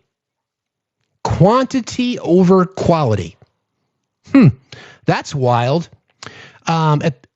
On Sunday, Trump doubled down on his plans to deport illegal immigrants, saying ICE agents would carry out the single largest mass deportation program in history in Democrat-led cities like New York, LA, Chicago. This story's a little bit old, but you get the point. Agents are desperate to meet the White House's high expectations, leading them to leave some dangerous criminal illegal migrants on the streets. That's according to the New York Post. And instead look for anyone they can get their hands on at the local Home Depot or bus stops or Walmart or schools, etc. An ICE insider stated. These quotas are undermining the agency's ability to focus on the really serious criminal aliens, said Jan Sandwig, a former acting ICE director under President Obama. The quotas force ICE agents to let illegal migrant gangbangers and criminals fly under the radar because the feds no longer have the time for the days-long investigation it takes to hunt them down, said ICE insiders in Sandwig. Again, this is from the New York Post, so this is the language that they're using, again, trying to justify it. The transnational gang members, the convicted felons, the bad actors make it hard on ICE to find them. They don't just sit there and make it easy. They don't show up at a Home Depot parking lot hanging around. He added, they have no choice but to pivot away from that guy because you could sink 100 hours to get that gang member and you'd get one arrest. But it's really good arrest and made a huge impact on public safety. White House spokeswoman Abigail Jackson said anyone who is in the U.S. illegally is at risk of deportation. White House advisor Stephen Miller instructed ICE to focus on easier targets as he ordered the agency to ramp up its arrest numbers. The Wall Street Journal reported earlier this year or last year. In one meeting, he said he could sweep Home Depots and 7-Eleven convenience stores and immediately collar 30 illegal migrants in D.C., according to the newspaper, which quoted sources in the room. Who here thinks they can do it? Miller reportedly said. The Trump administration initially instituted a 1,800 per day quota. They have since upped it to 3,000. Isn't it supposed to be just the worst of the worst? Just the criminal aliens? Just those with records? Right? We are working constantly, but ICE insiders say the quota is doing more harm than good. And they've since upped it to 3,000. Quote, we are working constantly at an unmaintainable pace. It takes hours to process one person who is illegally in the country. And to be told that what you're doing still isn't good enough, it's killing agents' morale. So people in the agency who are not qualified, getting 47 days of training, are frustrated, up in their feelings. Maybe the mask is too tight. It's killing morale. So they're just rounding up everybody they can. Another ICE source fumed that, quote, it gets harder and harder as the days go by as agents are moving from targeted operations aimed at catching criminals and migrants with removal orders to now hitting up people in the street, like the raid on an LA area Home Depot earlier this month, which drew massive protests and riots. Jackson emphasized, quote, the critical need for ICE to receive more funding from Congress through Trump's One Big Beautiful Bill to continue the mass deportation raids. The bill would fund at least 1 million deportations, 10,000 new ICE officers, and 3,000 border agents. It would also give immigration agents bonuses, $885 million. That's the New York Post. Okay? So, again, that would be the New York Post, MAGA. So is that a news source that you like? It's it's a Murdoch property. But again, nothing to see here, right? They are telling you what they're doing. I know my live stream's being suppressed. Everybody, I need you guys to tap like crazy, please. Tap and gift, please. Just help us get out there. Tap and share and gift. I know this is the backup. In case you guys don't follow me here, please consider doing so. Please join our team here. You can also access the Discord, which by going through the link tree that's in my bio. Also, please consider supporting the channel. We are crowdfunded at Factsstillmatter, Cash App, PayPal, Venmo. Thank you. The new strategy is a major shift from the early promises of Trump's border czar, Tom Homan, who pledged that the mass deportation would, quote, concentrate on the worst of the worst. Trump at first seemed to back away from the expansion of mass deportation efforts, recognizing that it was taking its toll on the agriculture and hospitality industries. In a post on Truth Social, Trump acknowledged his deportation campaign was hurting the farming and hospitality industries. And guess what? It's still hurting them. The same day, ICE officers across the country received an order to please hold on all worksite enforcement investigations, operations on agriculture, including aquaculture and meatpacking plants, restaurants, and operating hotels. They're telling you out loud, MAGA. They're literally telling you that they're not going after the worst of the worst. Sure, in some cases, but they're telling you that they just need to meet the number. They're just going to find people. And their bonuses are connected to anybody that they detain, whether it's an American citizen or not, whether they're released or not. Funny. Who benefits? Who benefits? Well, let's talk about that. Trump's second presidency has brought sweeping changes to immigration enforcement. One of the top takeaways, ICE detention has expanded dramatically, both the number of people being held and the sites holding them. ICE is holding a record number of people in detention. This is reported from the USA Today. Trump kickstarted his promised mass deportation campaigns last year with a series of executive orders. A year in, arrests of undocumented migrants have climbed dramatically. The pace of deportation flights, while rising, hasn't quite kept up. The result is more people are being held in detention. Thank you. That's cool. Appreciate that. I love those. More people are being held in detention compared to last year. Who benefits, though? There are more ICE detention centers than ever. What do you know? What do you know? ICE holds undocumented immigrants in a variety of detention settings. They include privately run, dedicated immigration detention centers, temporary tent facilities on military bases, county jails, and state prisons. The number of ICE detention centers exploded in 2025, driven by an increase in the number of county jails holding immigrants for ICE, but also in the arrival of alternative sites like Camp East in Montana, where we know somebody was just recently lost their life. They were choked out. And of course, Alligator Alcatraz. Most recently, the administration began contemplating buying and converting large warehouses into detention centers. Now they want something more industrialized, more mechanized, a few massive mega facilities where they can hold tens of thousands of people. Whether it will happen is unclear. People detained without a criminal charge, that record is surging. The American Immigration Council reports a 2,450% increase in the number of people with no criminal record being held in ICE detention centers on any given day. Nothing to see here? Okay. Deaths are at the highest level since the C-19 pandemic. More people in immigration detention centers means more deaths in custody too. The agency has publicly reported 15 deaths. Although that number has spiked to actually... I'll back up a second. The agency has publicly reported 15 deaths from January 23rd through September the 30th at the end of the fiscal year. A congressional memo in November counted 25 deaths in ICE custody since the start of the calendar year, and The Guardian reported 32 deaths in 2025. But nothing to see, right? Totally fine. A 2024 ACLU report reviewed 3 years of in-custody deaths during the first Trump and Biden administration and found 95% of ICE detention center deaths could have been prevented with adequate care. The report cited flawed internal oversight mechanisms and failure to provide adequate medical and mental health care in ICE custody settings. So we are detaining people, in summary, we are detaining people with no criminal records at an increase of 2,450%. And according to ICE people interviewed by the New York Post, again, if you're going to trust that, then they're telling you this is not about quality, this is about quantity. We're just told to round people up. 3,000 people so we can get our big ass fucking bonus. But again, nothing to see here, right? Okay. Just want to make sure. So we're going to dunk on Kristi Noem a little bit.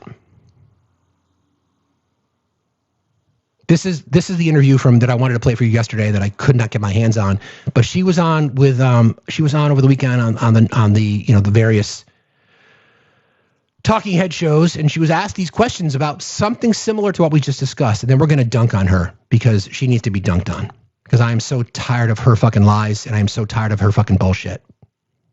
Here we go. Hang on.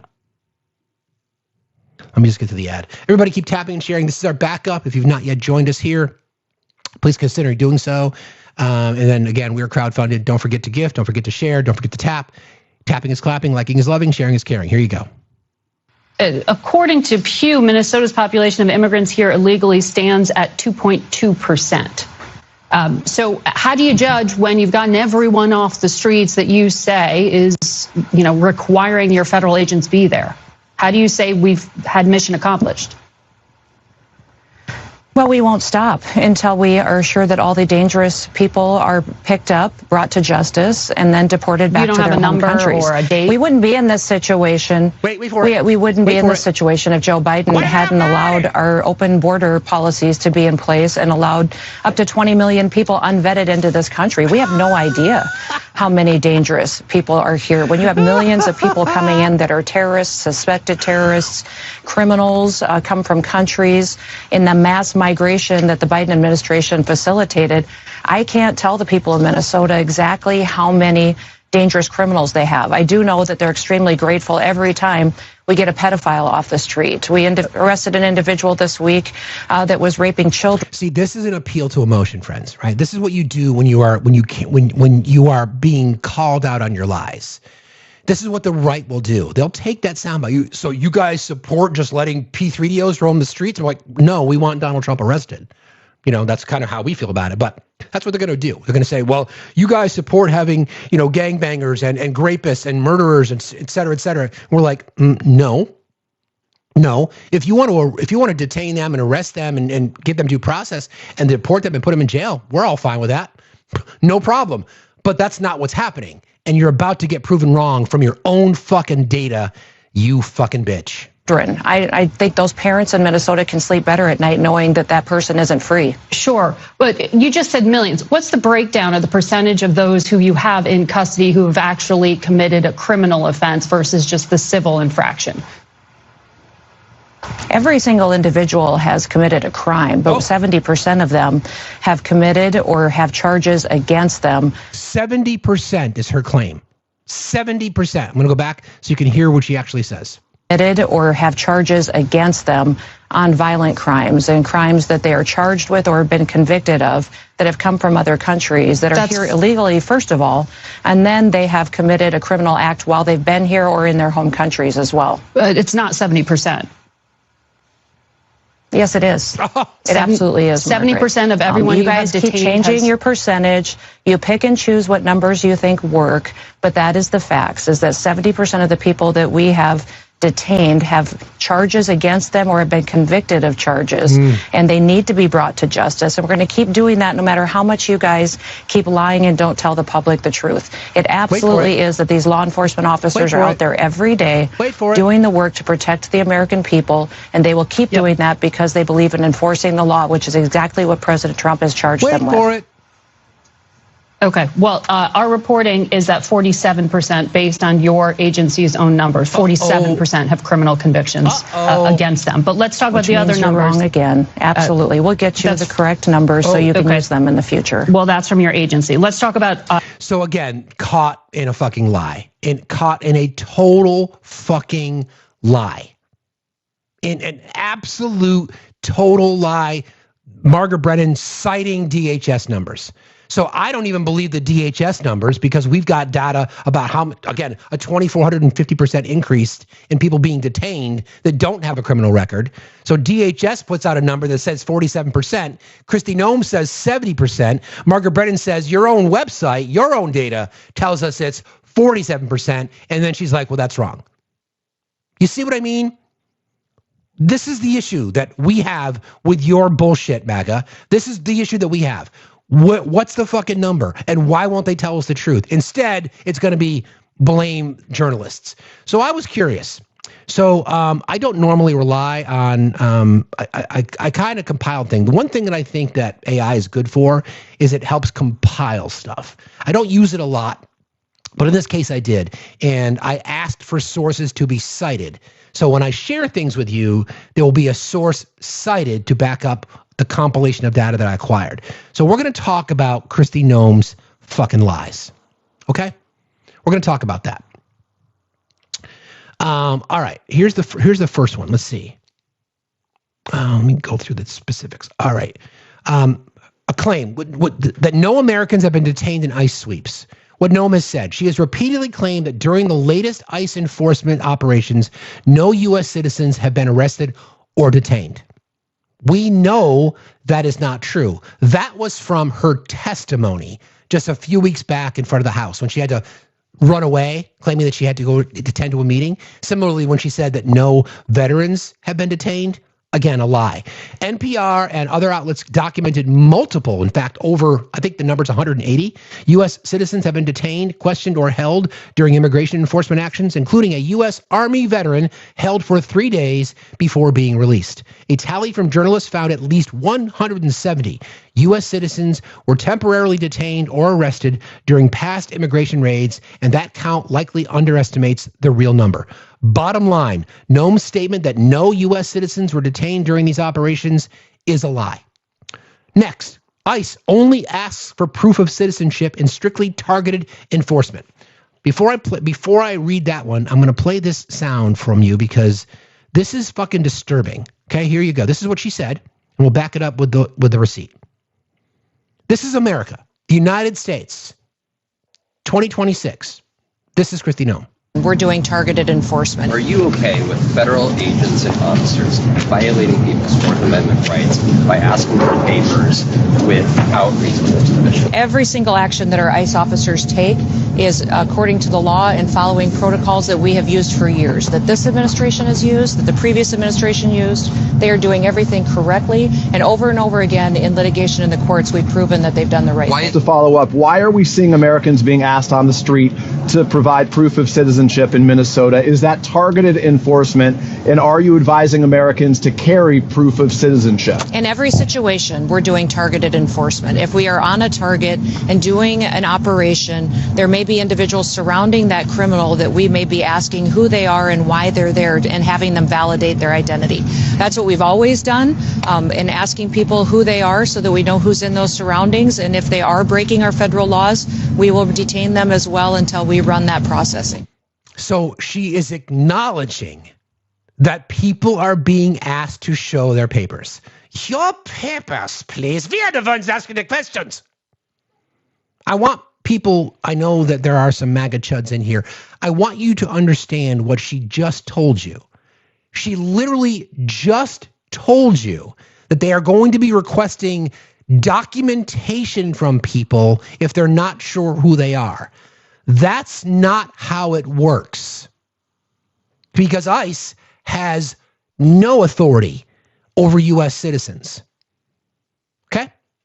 I've got some more for you.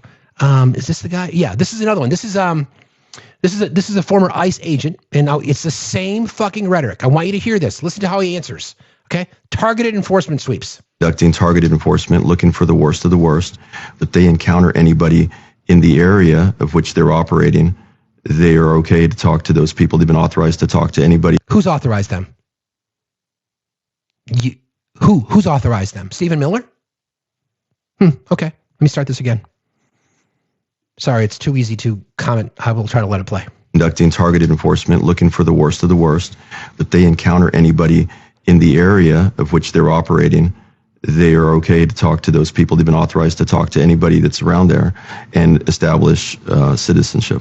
How is that targeted enforcement? Exactly. If they were in that area looking for a target and they were en route or coming from that target and encountered that individual, they are authorized to talk to somebody and speak to somebody. How do you define the area? Exactly. Officers are walking down the street, driving down the street, the entire city of Minneapolis. Is everybody potentially under suspicion? No, nobody's under suspicion, but we're looking for those targets. And again, if we encounter somebody as we're walking up to a building, as we're en route to that building, that's still part of that operation as they proceed to that target. Did you hear that, MAGA? Did you hear that? You can be asked for your proof of citizenship. And you know what you patriots will say? Fine, I'll show them my citizenship. You don't get it, do you? See, this is what happens when fascists take over, because it becomes justified. I didn't do anything wrong. I've got no reason to not show my citizenship. Do you understand Do you understand that you still have Fourth Amendment protections under the Constitution? Violation, search and seizure, unlawful search and seizure. You do not have to present your citizenship to anybody. You don't even have to show your fucking ID. There's this little thing called RAS, reasonable articulable suspicion. And law enforcement has to clearly articulate what you're being suspected of. Suspicion is not a crime. You being out in public in an area that ICE is patrolling does not give them jurisdiction over you. It does not give them the right to ask you for your ID, let alone your citizenship. Do you understand? Do you understand what Kristi Noem and this guy just told you? Do you understand that? Somebody just made this comment. I was just thinking this. We're brain sharing. Can you imagine if Joe Biden had a C-19 task force that was going around the country, walking up to people saying, I need to see your vaccination card? Or can you show me that you have a mask on you? You fucking pathetic cowards would be losing your fucking shit. You would be losing your shit. And now American citizens have to prove that they're American citizens, and you're all are okay with it. How would you like to spin this? Here's this guy again. Our officers are conducting targeted enforcement, looking for the worst of the worst. If they encounter anybody in the area of which they're operating, they are okay to talk to those people. They've been authorized to talk to anybody. No, they've not. Who's authorized it? Kristi Noem? Anybody that's around there and establish citizenship. How is that targeted enforcement?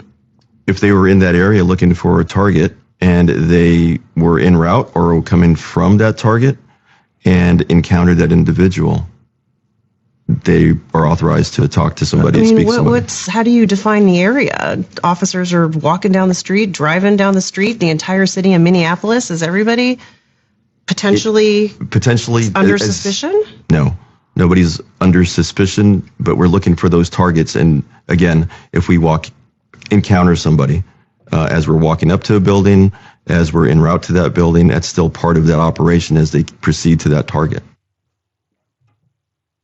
Do you understand? Do you get this? I know that there are so many people in our country, 77 million or whatever the number is, right? Who are advocating, people who are hosting lives and saying, I support ICE. Do you understand what it is that you're agreeing to? You are suddenly okay with an American citizen. You freedom lovers. I'm a constitutionalist. Do you understand what they're telling you? That you're not safe. If you are in a community where they identify brown-skinned people, because we've been told, Tom Homan told us so, that identifying characteristics are justification. So when I'm the president, an identifying characteristic is going to be a red hat, truck nuts, Punisher tattoo. And those are going to be my justifications for asking you to show me your papers. So that now anybody in Trump's world and in the ICE world and in Kristi Homan's world and in Tom Homan's world, anybody who is affiliated or in the area, anybody who's in the area of brown people, they are justified in asking for proof of citizenship? You want to try to spin your way out of that? Okay. Real quick, I want to thank Jessica. Just says, thanks for all you do, Steve. Thank you, Jessica. I appreciate you. Gen X Leftist, appreciate you for the grift. Thank you, brother. I appreciate you. Also to Rebel, Rebel says, can you bring up how the cost of silver has increased roughly 200% the past year? As a jewelry maker and someone who has tons of friends at silversmith, we're going out of business. Okay, I will look into that. Thank you for your contribution. I appreciate you. Also to Angela, to Heather from yesterday, I appreciate you very, very much. Also, thank you to, hang on one second. Thank you to Judith. Appreciate Judith, you're very kind. Tom, thank you as always, friend. I appreciate that very, very much. You guys are amazing. Also over here, thank you to Kristen. Says, Steve, you're awesome. Thank you for saying that, Kristen. I think you're awesome. And to Gabrielle, appreciate you very, very much. You guys are amazing. Help us out here. We are down to this number. I think it's, yes. again, I don't think people understand what's happening. They are telling you that they are justified in asking for anybody's proof of citizenship. Do you understand that? They're telling you. We know from the data that an increase of detainees that are U.S. citizens is increased by 2,450%. We know that people are losing their lives in ICE custody. There was a story of, if I can find this, we probably saw the video of this just the other day. A U.S. citizen says ICE removed him from his Minnesota home in his underwear after a warrantless search. Now, I want people that when you hear these stories, I want people to keep in mind what we discussed earlier about how this is a quota. 3,000 per day is the number. ICE agents themselves saying, we can't get that number. So they are shifting their focus to meet the number. Quantity over quality. Denying people's constitutionally protected rights. I know MAGA doesn't agree, but anybody in our country, whether you are here undocumented, illegally or not, you are still protected by the Constitution. You are still due process, period. Okay? You are, again, our constitutionalists, our freedom lovers don't understand that. They just want to say, oh, it ain't true. This is what they'll say. Do you guys understand that undocumented immigrants, if they're here, even if they're here illegally, have rights under the Constitution? No, they do. It's the Fourth Amendment. It protects everybody. No, it's true. In the Constitution, if we're walking the street, we can't be profiled. People have to present evidence of a crime. No, it's really, really true. Are you a constitutionalist? Are you smart? Do you lick your own? Do you like to lick glass? Oh, you don't. Got it. That's good to know. I appreciate that. Cool. Are you smart? Did you graduate 3rd grade? Says a lot. Federal immigration agents forced open a door and detained a U.S. citizen in his Minnesota home at gunpoint without a warrant, then let him out into the streets in his underwear in sub-freezing conditions, according to his family and videos reviewed by the AP. Chongli Scott Thao, T-H-A-O, told the AP that his daughter-in-law woke him up from a nap Sunday afternoon and said that U.S. Immigration and Customs Enforcement officers were banging on the door at his residence in St. Paul. He told her to not open it. Masked agents then forced their way in and pointed guns at the family, yelling at them, Thao recalled. Quote, I was shaking, he said. They didn't show any warrant. They just broke down the door. Amid a massive surge of federal agents into the Twin Cities, immigration authorities are facing backlash from residents and local leaders for warrantless searches, aggressive clashes, and of course, the fatal shooting of Renee Good. ICE is not doing what they say they're doing. St. Paul Mayor Kaholi Her, a Hmong American, said in a statement about Thao's arrest, they're not going after hardened criminals like they claim. They're going after anyone and everyone in their path. It is unacceptable and un-American. Thao, who has been a U.S. citizen for decades, he's a U.S. citizen. Again, he is a U.S. citizen. Said that he was being detained said that as he was being detained, he asked his daughter-in-law to find his identification, but the agents told him they didn't want to see it. Instead, his 4-year-old grandson watched and cried. Thao was let out in handcuffs, wearing only sandals and underwear with just a blanket wrapped around his shoulders. Videos captured the scene, which included people blowing whistles and horns and neighbors screaming at the more than a dozen gun-toting agents to leave Tao's filming alone. Thao said agents drove him to the middle of nowhere, made him get out of the car in frigid weather so they could photograph him. He said he feared they would beat him. He was asked for his ID, which agents earlier prevented him from retrieving, so he didn't have it on him when they asked him. Agents eventually realized that he was a U.S. citizen with no criminal record, Thao said, and an hour or two later, they brought him back to his house. There, they made him show his ID and then left without apologizing for detaining him or breaking his door. And of course, the DHS is going to defend it. Department of Homeland Security described ICE operations at Tao's home as a targeted operation, seeking 2 convicted sex offenders. Of course, that's what they're going to say. The U.S. citizen lives with these 2 convicted sex offenders at the site of the operation. The individual refused to be fingerprinted or facially ID'd. He matched the property's owner are listed in the Minnesota Sex Offender Registry. The nearest sex offender listed as living in the zip code is more than 3 blocks away. DHS did not respond to requests from the AP seeking the identities of the 2 convicted offenders or why the agency believed they were present in Tao's home. Tao's son, Chris, said ICE agents stopped him while he was driving to work before they went to detain his father. He said he was driving a car he borrowed from his cousin's boyfriend. Court records show that the boyfriend shares the first name of another Asian man who has been convicted of a sex crime. Chris Tao said the two people are not the same. Somebody want to explain that? Somebody want to explain it? Did that person get due process? No, they did not. They did not. They did not get due process. This is a United States citizen. And again, Kristi Noem says, oh, it's if you get swept up in the targeted. What did he do? What did he do? What did he do? This is why you can't have armed thugs in the fucking Gestapo out there trying to arrest people. They have no authority over United States citizens. None. They have no authority. None. Now, if people are, to be objective, if people are literally interfering and obstructing justice, then yes, they can be detained.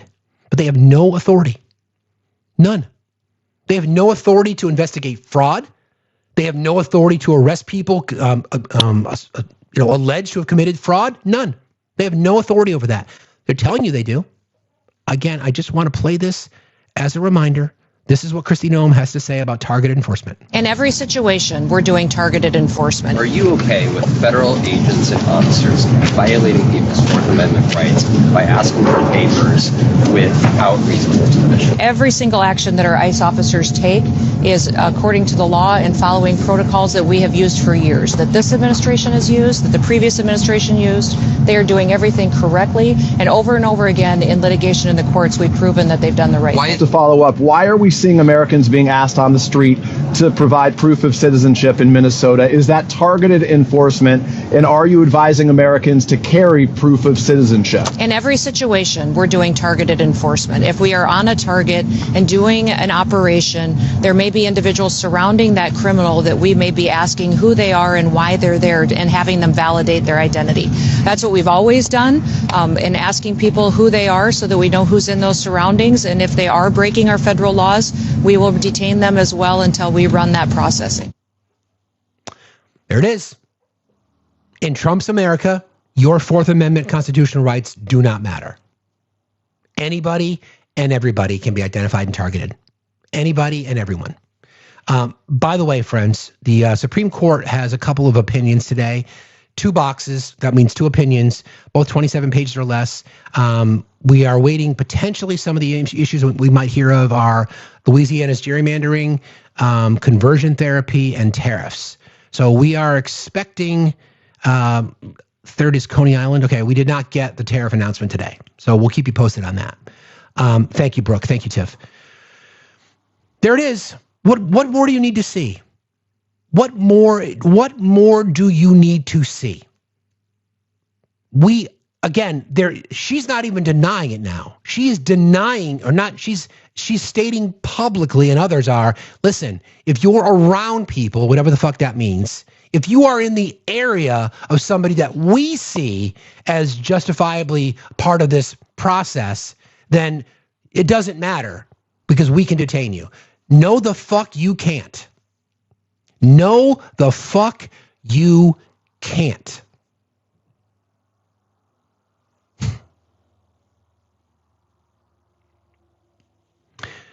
Once we get the decisions, I'll read them to you. No, the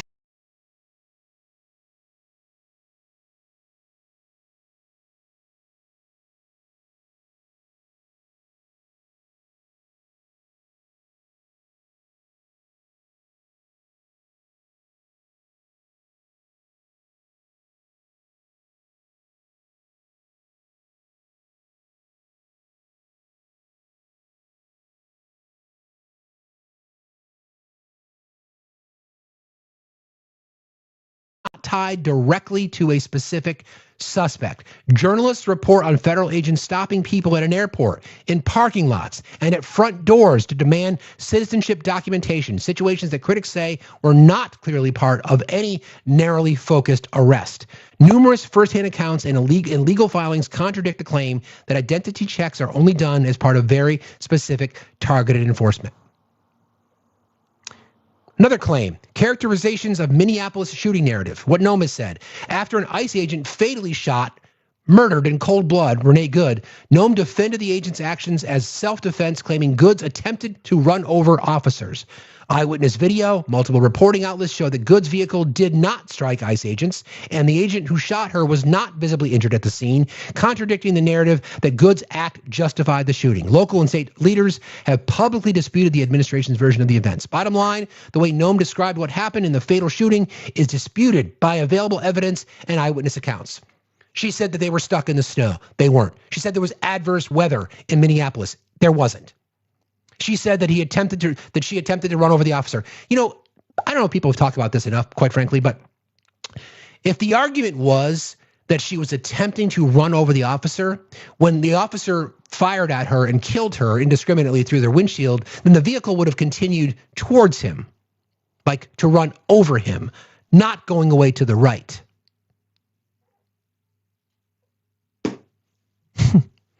Another claim, ICE arrests focus on criminals and violent offenders. What Noam administration often say.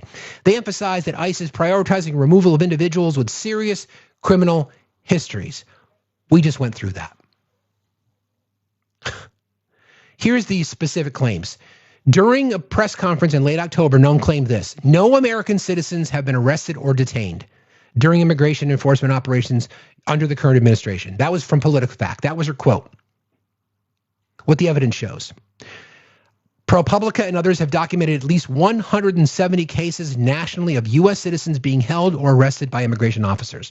Lawsuits have been filed alleging wrongful detention of U.S. citizens, and some cases show agents did not immediately verify citizenship. 170 cases is more than none. That's her quote. No American citizens have been arrested or detained. Statement number 2. Asking about Americans' proof of citizenship. Noam acknowledged that during targeted ICE operations, agents may ask people in the vicinity to verify who they are and whether they are lawfully present. I just played you the sound. Quote, there may be individuals surrounding that criminal that we may be asking who they are and why they're there and having them validate their identity. You don't have to do that. ICE has no authority over you as a U.S. citizen. They have no right to ask you just because you're in the vicinity. This is what they're trying to convince you of. They're trying to convince you that if you are in the vicinity, whatever the fuck the vicinity means. Like I may or may not be going to an event tonight, which means I will be in the vicinity of an ICE facility. If I'm in the vicinity of an ICE facility and there's someone that ICE might look like someone else, does that mean that I'm required to show my ID? Fuck it does. Fuck it does. Noam's phrasing suggests questioning only happens around specific targets, but multiple accounts and protests argue that bystanders, including confirmed U.S. citizens, were stopped and asked for citizenship documentation during Minnesota and other law enforcement actions. U.S. Senator Dick Durbin and others have publicly criticized the idea that Americans must be prepared to prove their citizenship during these operations, stating that this framing is misleading. You are not required. Again, this is the strangest part to me about the MAGA movement, especially the weak-ass, mediocre MAGA men who claim to be alphas. You would never in a fucking million years ever support something like this if it came from the Biden administration. You would be losing your fucking mind. You would be losing your fucking mind. And here we are, you're now cheering it on. Yeah. Nothing to see here. Nothing at all. Totally fine. It's totally fine to live under tyranny. Totally fine. Good morning, my dude. How are you? Good morning. Freely walking as a U.S. citizen without carrying ID because I don't have to. It's not Correct, a law. You don't. It's not But a law. let me bring up 3 things that MAGA does love, which is why they're not saying anything now. Yeah, sure. Hey, good morning. Good morning, lovely people. If you could please tap the screen, make sure you're following the backup, share the live, do the gifting woohoozy.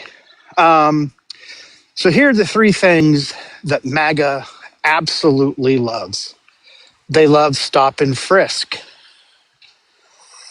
They loved during the Iraq conflict, because it wasn't a war, it was invaded by us, how the United States military had a deck of cards with supposed persons' faces and names that were supposed criminals, and yet no one could point to any criminality. The list of Muslim sympathizers was another list that the federal government had. And for those of you that don't remember, they used this list to go into mosques and basically ID people. So this has been going on pre and post 9/11. This is all based on racism. This is all based on Christian nationalism. And it has been going on since the late 80s, early 90s. It started in New York City. Loves these things because it speaks to their identity politics. The thing that they rally against the most is the thing they cling to the most, because their identity politics is tied 100% to emotions. Correct. Steve talked about this yesterday. I feel, our people, we are losing our position. Correct. So if you like MAGA, stop and frisk, the deck of cards from the Iraq conflict, the secret list of Muslim sympathizers that the federal government used as a ruse to ID people while praying in a mosque, then you aren't a constitutionalist. You aren't an American citizen. But you are definitely directly tied to the secessionists of the South, because all of the things that I just mentioned, all of the reasons I just mentioned, as I mentioned yesterday, this is about racism. Now, what does slavery have in common with today's mysterious acts? Money. Ironically, they've given up on free and cheap labor, but they haven't given up on enriching themselves. Of course not. There is a class of people that are directly benefiting from this. Please keep in mind, if an ICE agent says USC anything, the question you ask is, when did Congress update the code? You have no authority over U.S. citizens. You may not violate my Fourth Amendment right, and I am free to go. And you walk off. Correct. What these guys are forgetting is the Supreme Court Good point. gave us a fucking layup. We didn't see it at first. But guess what we get to do? When the White House shifts to another political party, we get to start having political trials because the Supreme Court said it was okay. So correct. Exactly. Trump won't suffer. But for all these boneheads that are out there supporting ICE, guess what? Your time is coming, and it's going to be really beautiful watching these people being convicted of the crimes. Right, and we'll do it under targeted enforcement, right? Yeah, first of all, there's no such thing as targeted enforcement. That's something that's made up. And you have to understand that if they are going against or looking for certain persons, they have to identify that person. They can't not identify that person. How do we know this is true? Because they have to have a signed warrant. Guess what's all over that signed warrant? The person's identifying characteristics, right? Tattoos, no tattoos, height, weight, hairstyle, color of eyes, first name, middle name, last name, right? All of that stuff is on the warrant. So the problem is twofold, right? One, people open their doors still.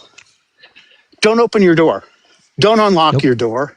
Speak through the door, right? They can't come in your house. What happens is people get afraid. They see law enforcement and they open the door. Well, they're also smashing down doors too. So there's that. Sure. Yeah. Yep. Yeah. Everybody should get a Ring cam. Yep.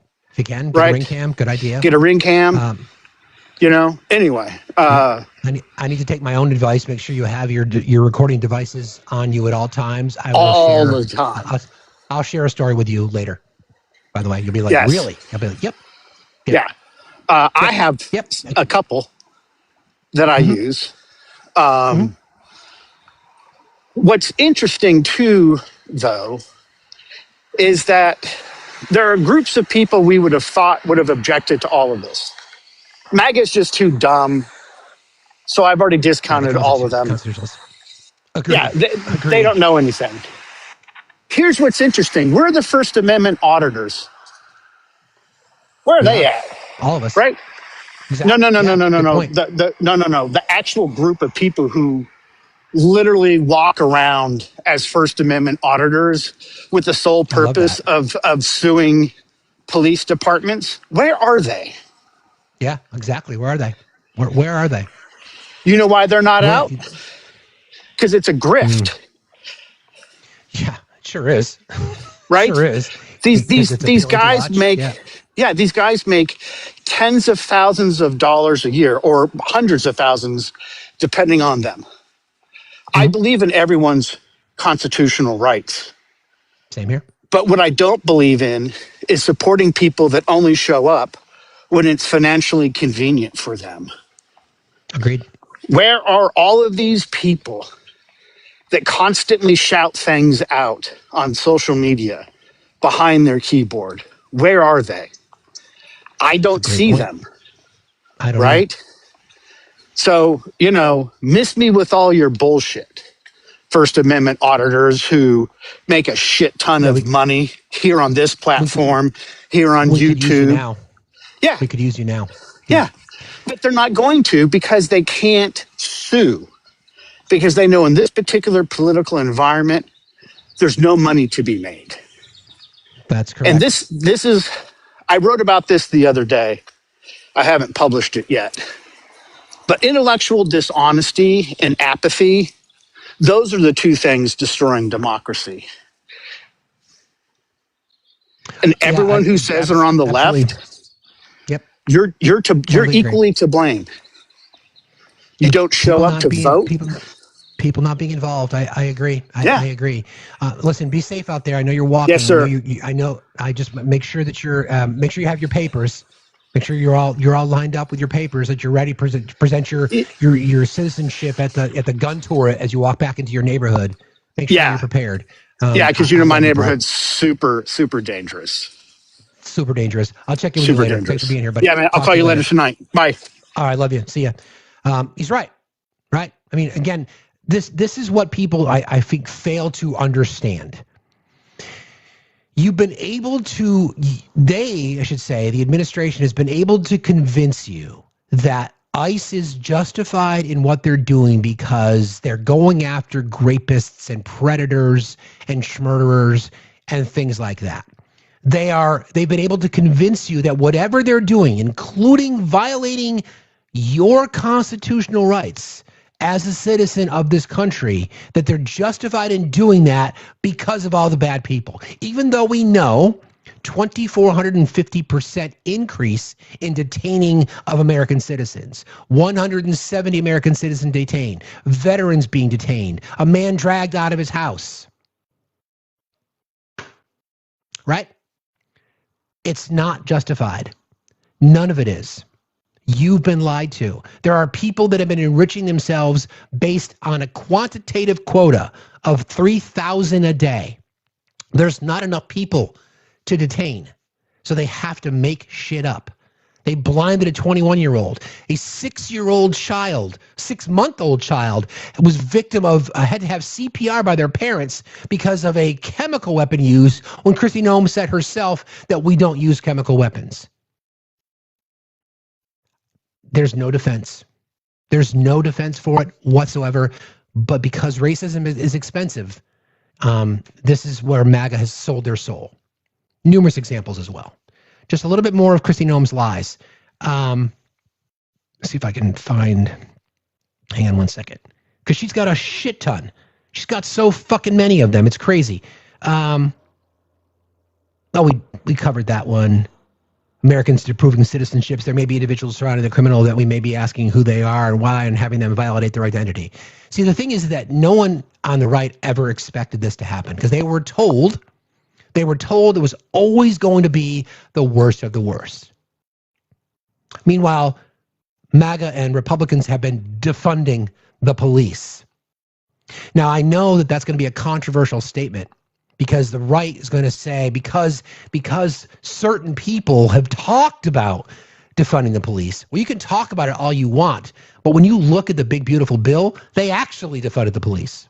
They literally actually defunded the police, and I can prove it, and I will get there in just a moment. I first want to play some sound from Mike Johnson, my little fucking bitch boy. He's been a bad bitch boy, really, really bad. He's being asked questions about what happened in Minneapolis to Renee Good. I want you to listen to this cop-out fucking answer. This week, as part of your visit for defending what you say is America's moral values, in what way is shooting an unarmed civilian in the streets in Minneapolis standing up for moral values? Well, if you see the tape and you look into the details of that, that unarmed civilian weaponized a motor vehicle and tried to run over an officer. No, she did not. Who serves in the Immigration, Customs, and Enforcement Agency of the country. And he made a split-second decision, and it looks to me, while we await the final details of the investigation, it looks to me to have been an act of self-defense. He was defending himself. But, Mr. Speaker, we've all seen that tape. Not true. When it comes to an unarmed civilian, was it really the appropriate moral response for her to be shot almost at point blank? It's easy for journalists and politicians to make moral judgments about this. Law enforcement officers are on the front. Law enforcement officers are on the front lines. They make split decisions. When a car is coming at an officer, they make a snap judgment. But I think what we saw there was a very tragic situation brought about by someone who is impeding the rule of law and law enforcement. Nope, that's another lie. Officers in doing their job. So, again, she asked you, man of God, Seven Mountains Mandate guy, that she asked you for what your moral judgment was in this particular case, and you couldn't answer. You just couldn't answer. You refused to answer that question. Here it is again. I know you want to stand up this week as part of your visit for defending what you say is America's moral values. Let's count the lies, okay? In what way is shooting an unarmed civilian in the streets in Minneapolis standing up for moral values? Well, if you see the tape and you look into the details of that, that unarmed civilian weaponized a motor vehicle. Weaponized a motor vehicle? That's a lie. Weaponized a motor vehicle. That's a lie. That's one. And tried to run over an officer. Tried to run over an officer? That's two. Who serves in the Immigration, Customs, and Enforcement Agency of the country. And that officer has no authority over that U.S. citizen because she was not obstructing shit. So two lies so far. He made a split-second decision, and it looks to me, while we await the final details of the investigation, it looks to me to have been an act of self-defense. An act of self-defense, that's the third lie. And by the way, the assistant attorney general, the deputy attorney general said, case closed. We're not going to investigate that. So that's the fourth lie, Mike. Because there is no investigation. The federal authorities have said, we're not going to investigate Jonathan Ross. Instead, we're going to investigate Becca Good, who's Renee Good's wife. So bad and so fucking despicable that 6 members of the Department of Justice lawyers left. Investigators left because they said, this is fucking bullshit. This is complete bullshit. Why are we investigating her? That's 4 lies so far, Mike. He was defending himself. But, Mr. Speaker, we've all seen that tape. When it comes to an unarmed civilian, was it really the appropriate moral response for her to be shot almost at point blank. It's easy for journalists and politicians to make moral judgments. It's easy for journalists and politicians to make moral judgments. Then why can't you make one, you fucking bitch? About this, law enforcement officers are on the front. Law enforcement officers are on the front lines. They make split decisions.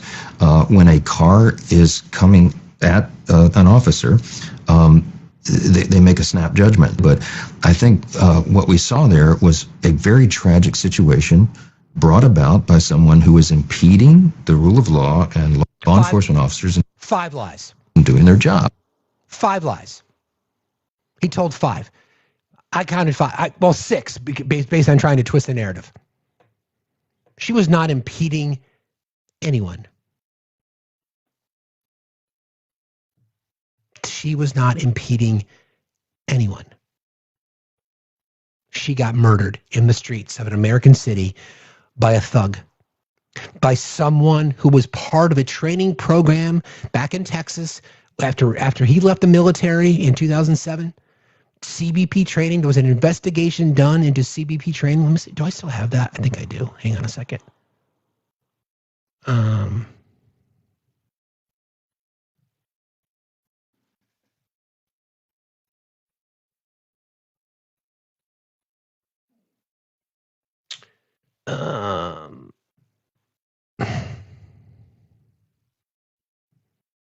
Justice manual. Hang on a second.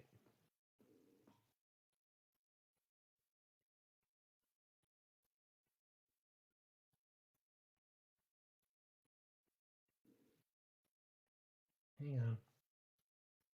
What I'm looking for, I know it. I don't even need it. There was an investigation done into the training practices of the CBP at the time when Mr. Ross was an employee. And there were so many instances of ICE agents. I think there was over a dozen of CBP and ICE agents intentionally walking in front of vehicles so they could be justified in use of deadly force. He was trained to do it. He was trained to do it, and he did it. And what boggles my mind in this entire thing is that they are justifying the use of deadly force by a law enforcement official who doesn't have the jurisdiction to do that, who doesn't have the right to do that, who violated every fucking code in the fucking book. In the fucking book. Every single one. But I asked the question, I said, were the officers on January 6th, would they have been justified if they pulled their firearms and used it against the people who were assaulting them? And their answer is, that was different. Okay. Just want to make sure I heard that correctly. That was different. I'm glad that was different. Good to know. Appreciate that. Hey, Chris, how are you? Hey, Stevie, how you doing? I'm good, man. I'm good. Well, first off, I want to wish my aunt who turned 100 today happy birthday. So happy birthday, Aunt Chris. Aunt Chris's aunt. Happy birthday. Aunt Claire. But anyway, you know, they claim, they're not getting U.S. citizens. What about the 17-year-old kid they picked up at Target, beat up, and dropped off in a parking lot 2 miles away? Correct. Another one. Another great example. Yep. But they do this, and the whole thing's ridiculous. Listen, for my job that I had for 28 years, I held police powers. I had what was called a special state police warrant, so I had to go through training. But my jurisdiction only was where I worked, nowhere else.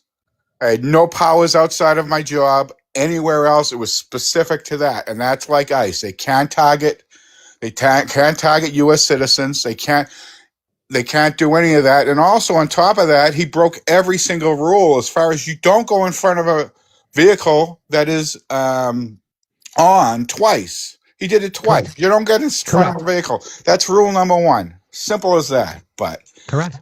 But also, I wanted to talk about, now Melania's movie's coming out, so we should all be excited. Now, the original title she wanted was I Get Green Card, Melania Trump, My Story, but they said that won't go over well.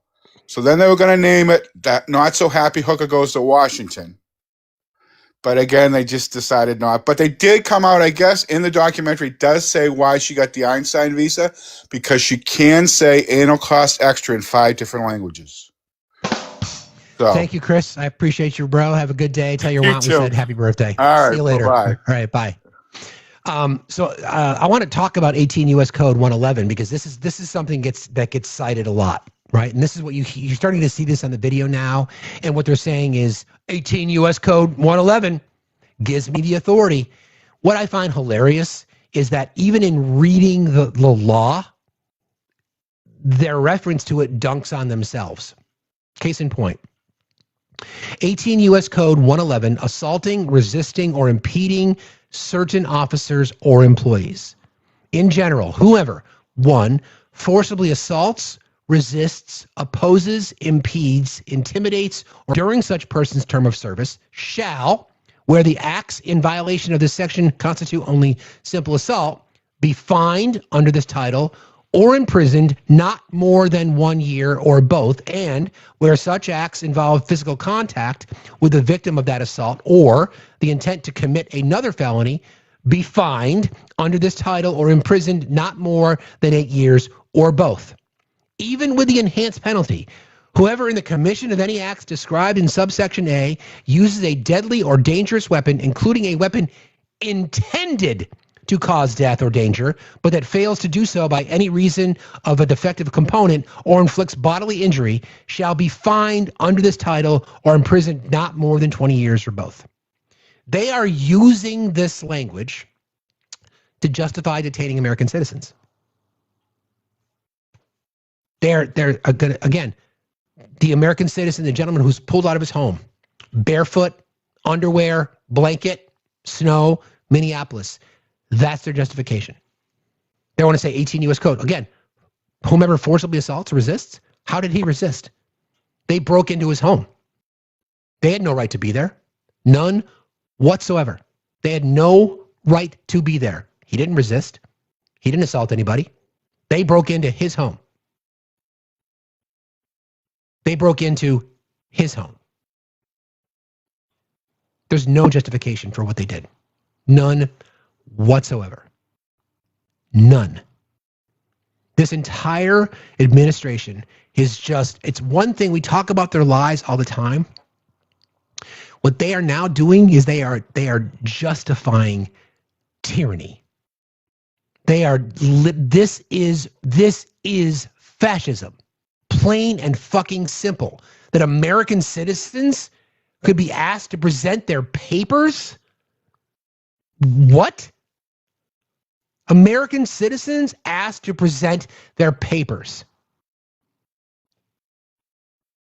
And the defense is going to be, well, if you did nothing wrong, you shouldn't have a problem with presenting it.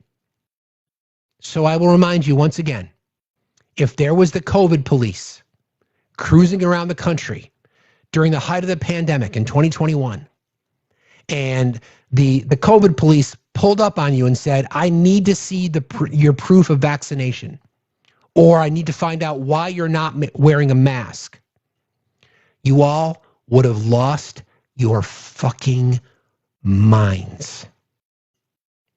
You all lost your shit because of a federal employee vaccine mandate. You all lost your shit that you were told you had to wear a mask. Fucking wild. That you think that was tyranny? You think that was government overreach? But you're fine now with Kristi Noem telling you that you better be prepared to have your citizenship papers.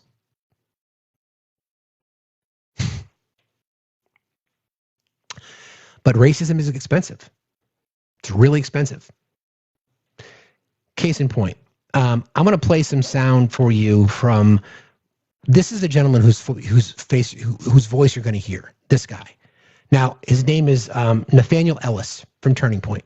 Okay, looks like anybody could look like anybody's son, right? Could look like just a fresh-faced young American kid, teenager, college age. Looks non-threatening, right? Until you hear him say things like this. Sitting in this dorm room, captured on camera. Actually racist. Yeah, I'm just straight up racist. He's never not said that. There's no inconsistencies. Yeah. I support remigration. Yeah. That's my thought. All right. What is that? What is that? And do you really support it? I really do.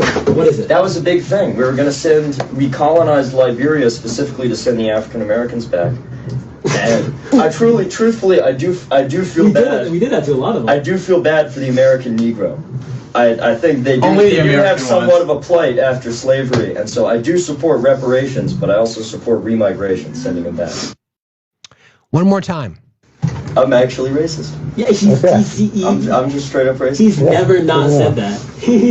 There's no inconsistencies. Yeah. I support remigration. Yeah. That's my thought. All right. What is that? What is that? And do you really support it? I really do. What is it?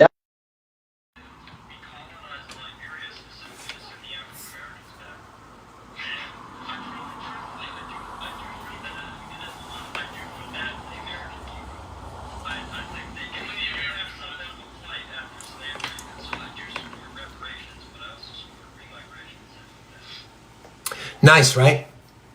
My mic went again? What the fuck is going on? Is it still off? Lost sound. Did it really go off, everybody? What the fuck is going on? That's weird. I got this little...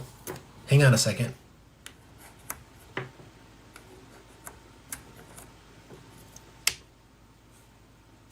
Hold on. Is it back? Mic off, went back. Very muffled, but then better now. Mic is up, but we can hear you. Same issue as this morning. It just sounds different. It's strange. I don't know.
Okay. I don't know what happened there. All right, so that was, again, Nathaniel Ellis. He's the president of the Colorado College's Turning Point USA chapter. Okay? So, Turning Point.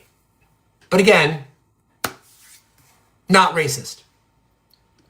So, let's talk about some examples of racism connected to Turning Point. And the reason I bring this up is because racism is expensive, right? You need to have $850 million bonuses available for ICE employees so that they can get their bonus while they're arresting people, right? Or detaining American citizens. I'm going to change that because I don't want to look at his face anymore. I want to go back to this one. To that one. By the way, $72. You want to help us bang that out? Cash App, PayPal, Venmo, all at Factsstillmatter. Appreciate you guys. So, civil rights groups like the Anti-Defamation League and the Southern Poverty Law Center have criticized TPUSA for its affiliations with the alt-right and far-right activists and for having leadership and activists who have made multiple racist or bigoted comments. In 2018, a leaked memo from the conservative group Young Americans Foundation accused TPUSA of, quote, boosting their numbers with racist and Yahtzee sympathizers, suggesting the organization drew support from individuals linked to racist ideologies. TPUSA created a, quote, professor watch list that listed professors that they allege promote a radical agenda. Critics argue this list has disproportionately targeted scholars involved in race and inclusion topics. Some academics on the watch list, including black professors, have reported receiving racist harassment, racial slurs, and threats after being featured, though these responses came from online harassment by individuals rather than TPUSA itself. Okay, sure. Charlie Kirk, TPUSA's founder, has publicly opposed concepts like systemic racism, white privilege, critical race theory, labeling them racist or harmful. Critics see these dismissals of structural racism as racially insensitive or minimizing the lived experiences of people of color. Reports describe his rhetoric as inflammatory, creating more racial divides and stoking controversy, including derogatory comments about George Floyd, whom he called a scumbag, which many interpreted as racially insensitive. And the list goes on and on and on and on. Racism is expensive. I'm going to turn this back on in a second and see if it works. Give me a second. I feel naked without it. Be cool.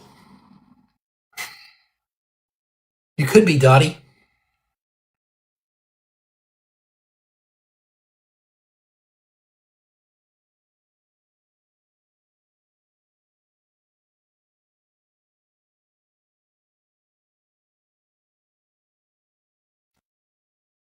Did that fix the problem? Maybe a little bit. Can you guys hear me now? Did that seem to reset itself? I don't fucking know what's going on. Hopefully there's someone you can hear. Good. Okay. Some university communities have publicly rejected TPUSA chapters or opportunities, citing perceived racist, homophobic, and sexist views expressed by members or leaders as justification. For example, student leaders at Drake said perceived racist and transphobic comments by TPUSA chapters there influenced their decision. More and more and more. Again, it's the same people. I mean, don't be surprised. We know that Turning Point USA helped fund J6. Right? It's over and over and over again. We see it everywhere. We see it everywhere. It's not getting any better. It's just getting worse. In fact, listen, Byron Donald, right? We all know who Byron Donald is. I think Byron Donald tried to cozy up to Donald Trump. In case you don't know, Byron Donald is a black man, represents Florida. He's a representative in the House. He's talked about, he wanted a seat at the table, so to speak. So this was MLK yesterday. MLK Day was yesterday. And this is a black man talking about MLK on MLK Day. And here's the question he was asked. Obviously, Martin Luther King Jr. Day, your reflections on the life and legacy of the great civil rights leader.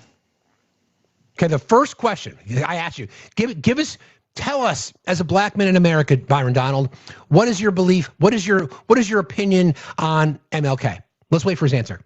Well, I think it's important, and especially in spite of what we're seeing in Minneapolis. Why did you bring up Minneapolis? What?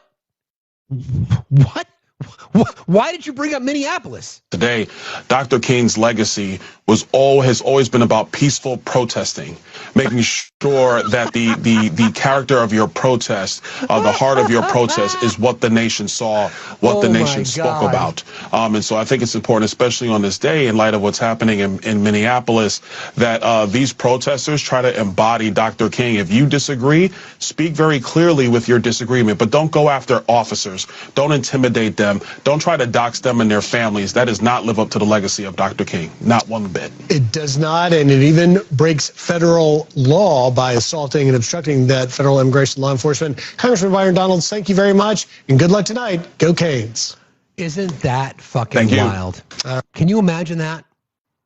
You're asked a simple fucking question about the legacy of Martin Luther King Jr., and you go to more fucking lies about Minneapolis. Racism is expensive, right? Bigotry's expensive. Pretty fucking wild, though, that you would do that, Byron. Why? Are you lobbying for a seat someplace else? Do you want the president's endorsement? Everything comes with a price now, doesn't it? All right, I've got a few more things, and I might have to wrap a little bit early, but I wanted to play this from the 60 Minutes broadcast because they were able to eventually air their story about CCOT, right? And because 60 Minutes had a little bit more time to add some more context to the story, they did. So there's a lot more information connected to it. Don't forget, we heard about Kristi Noem's lies a little bit earlier. So here you go. It has repeatedly asked the Department of Homeland Security for the complete records and criminal backgrounds of all 252 Venezuelan men the U.S. sent to CCOT. It would not provide them. This past week, DHS told us we are confident in our law enforcement's intelligence, and we aren't going to share intelligence reports and undermine national security every time a gang member denies he is one. That would be insane. So that tracks, right? So the statement is, we are confident in our law enforcement's intelligence, and we aren't going to share intelligence reports and undermine national security every time a gang member denies he is one. That would be insane. So why don't you just release the information then? If you weren't on the Epstein list, you would release it. If you were healthy, you would release your full medical report, not just your person, woman, man, camera, TV bullshit. If you weren't a fraudster, you would release your tax returns. If you weren't being corrupt, you would let us know all the people that are investing in the ballroom and all the people that donated to World Liberty Financial, et cetera, et cetera, et cetera, right? You would do all those things. So it tracks that DHS wouldn't release this information. Because of this, we relied on the ICE data that is available for our reporting. Of the 252 men, that data shows that 33 had been convicted of a crime in the U.S. Again, 8 of them for violent or potentially violent crimes. Another 70 had pending charges, but we don't know the nature of those charges because DHS refuses to share that information. Neither of the 2 detainees in our story has been convicted of any crimes in the U.S. 9 days ago, DHS sent 60 Minutes a photo of William Lozada Sanchez's left arm with this swastika tattoo. When we interviewed Lozada in November, this is what his arm looked like. He covered it. He told us he got the offensive tattoo at 15 and didn't know what it meant. He claims he regretted it and had it changed just before the U.S. sent him to CCOT. 5 gang experts told us that swastikas and 666, another tattoo on Lozada's arm, have no connection to the violent Venezuelan gang Trendiaragua. In a statement to 60 Minutes, the White House said, President Trump is committed to keeping his promises to the American people by removing dangerous criminal and terrorist illegal aliens. The administration's statements are available in full online. DHS deflected all questions about abuse allegations at CCOT, saying the men were not under U.S. jurisdiction while in El Salvador. But last month, a federal judge ruled that the U.S. had maintained what's called constructive custody over the Venezuelans who were sent to CCOT under the Alien Enemies Act. He ordered the Trump administration to give those men the due process they were denied. In a declaration to the court, Secretary of State Marco Rubio explained in part that bringing the deported Venezuelans to the U.S. for hearings or holding remote ones at this time would risk, quote, material damage to U.S. foreign policy interests in Venezuela. Of course it would. Shocker, right? Shocker. Again, identifying characteristics. Cool. So under the new administration, the identifying characteristics would be truck nuts, red hats, Punisher tattoos, what else? Pleated khakis, white socks with Crocs. These are all justifiable, right? Under identifying characteristics. Cool. Good to know. Jesus tattoos, right? New Hampshire plates. That's a good one. Seriously, if that is the claim, if that's the new world order, so to speak, then anything that we deem as an identifying characteristics, you better be prepared to have your papers, right? You better be prepared to have your Christian flags, right? You better the thin blue line flags. Those of you people who claim to support law enforcement when you don't. Yeah, 18 pack of Natural Light, absolutely, Natty Light, absolutely, yep. Correct. Gold sneakers.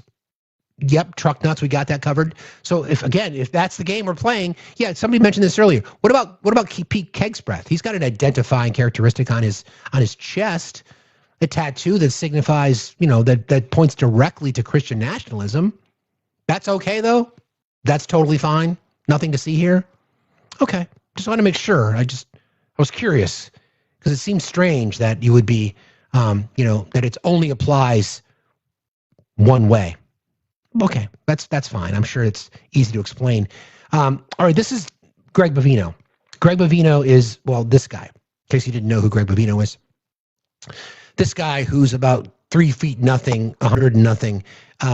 This guy who just coincidentally happens to dress like a certain person from 1930s Germany, or wears similar attire. The brown. Yeah, that guy. Yeah, this is Greg Bovino. This is what he had to say, because he's doubling down on his hatred towards brown skinned people. No doubt about it. He's all in. He gets off on this shit. Here you go. Here's Greg. Soundbite from President Trump yesterday as he departed the White House, because he told me that he is not ready to pull the trigger on the Insurrection Act. Here he is. Mr. President, what's your trigger for the Insurrection Act? What's the trigger for the Insurrection Act in Minnesota? What are you waiting for? Well, the Insurrection Act, which has been used by 48% of the presidents, and if I needed it, I'd use it. I don't think there's any reason right now to use it, but if I needed it, I'd use it. It's very powerful. Do you agree with that assessment, Greg? Right now, it's not necessary to send in troops? Aisha, thanks for having me, and it's good to see you. The president is spot on with his comments on the Insurrection Act. The president remains very focused on what's happening here in Minneapolis. He relies on on-the-ground leaders such as me, intelligence reports, and other information to make that decision. But he's spot on when he says, right now, it's not needed. We've got the situation under control, several thousand law enforcement agents here, and we're conducting that Title VIII immigration mission unabated. Yeah, I could not find that 48% of presidents use the Insurrection Act. I couldn't find that anywhere. So I don't know what the fuck our president's talking about. And that's a non-answer from Greg Bovino. So Greg Bovino goes home. I feel like he's got the tally up on his, like with his knife. He pulls out his little pocket knife and he's got a tally, like a check marks. How many brown people could I harass today? How many people can I terrorize today? How many citizens can I detain illegally today because I don't like the way they look? It feels very Pink Floyd-y. That one looks Jewish. Who let all this riffraff into this room? There's one smoking a joint. There's another one spots. If I had my way, I'd have all of them shot. That's what it feels like. This is exactly what it feels like next to his growth chart. This is who the conservative MAGA right is right now. This is it. This is it. This is who they are. This is what you voted for. This is what is happening in our country. And you wonder why people are pissed? And you wonder, you guys get triggered by this shit? I don't necessarily always have to like to point to history, but why do you guys call ICE the Gestapo? Why do you do that? It's not fair. Why do you call ICE the Gestapo? That's why. If you don't want to be labeled as such, then maybe don't make it so fucking obvious.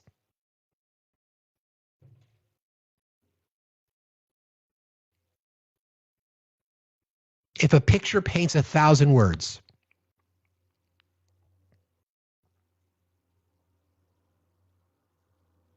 why is it that he surrounds himself with masked thugs or people that are dressed similarly?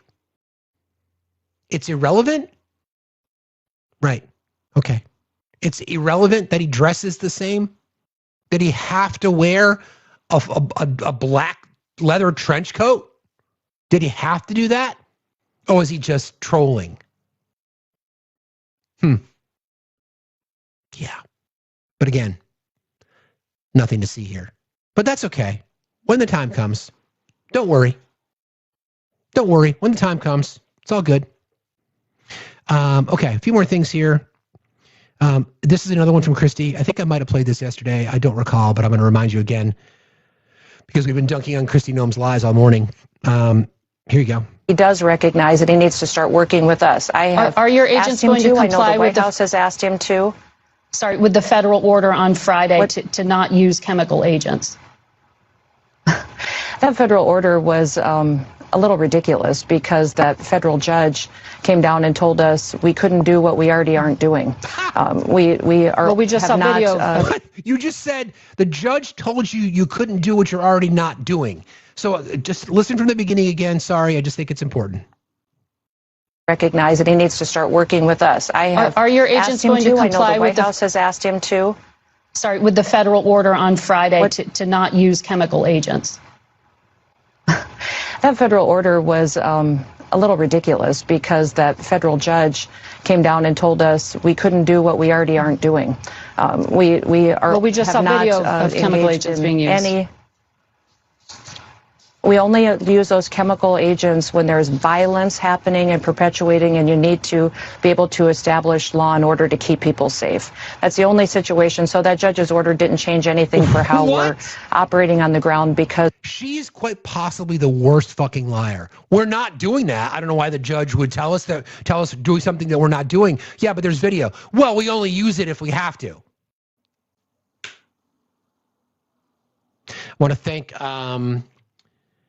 ANCD, Obi, thank you, bro. Judith, thank you so much. Again, I got you, Tom. Appreciate you. And real quick, let me just check over here.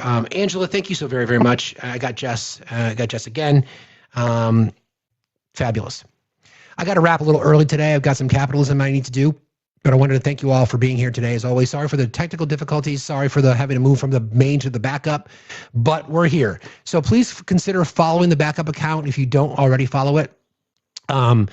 Again, in case you are just finding us here, please consider subscribing. Please consider joining our team. Please consider gifting.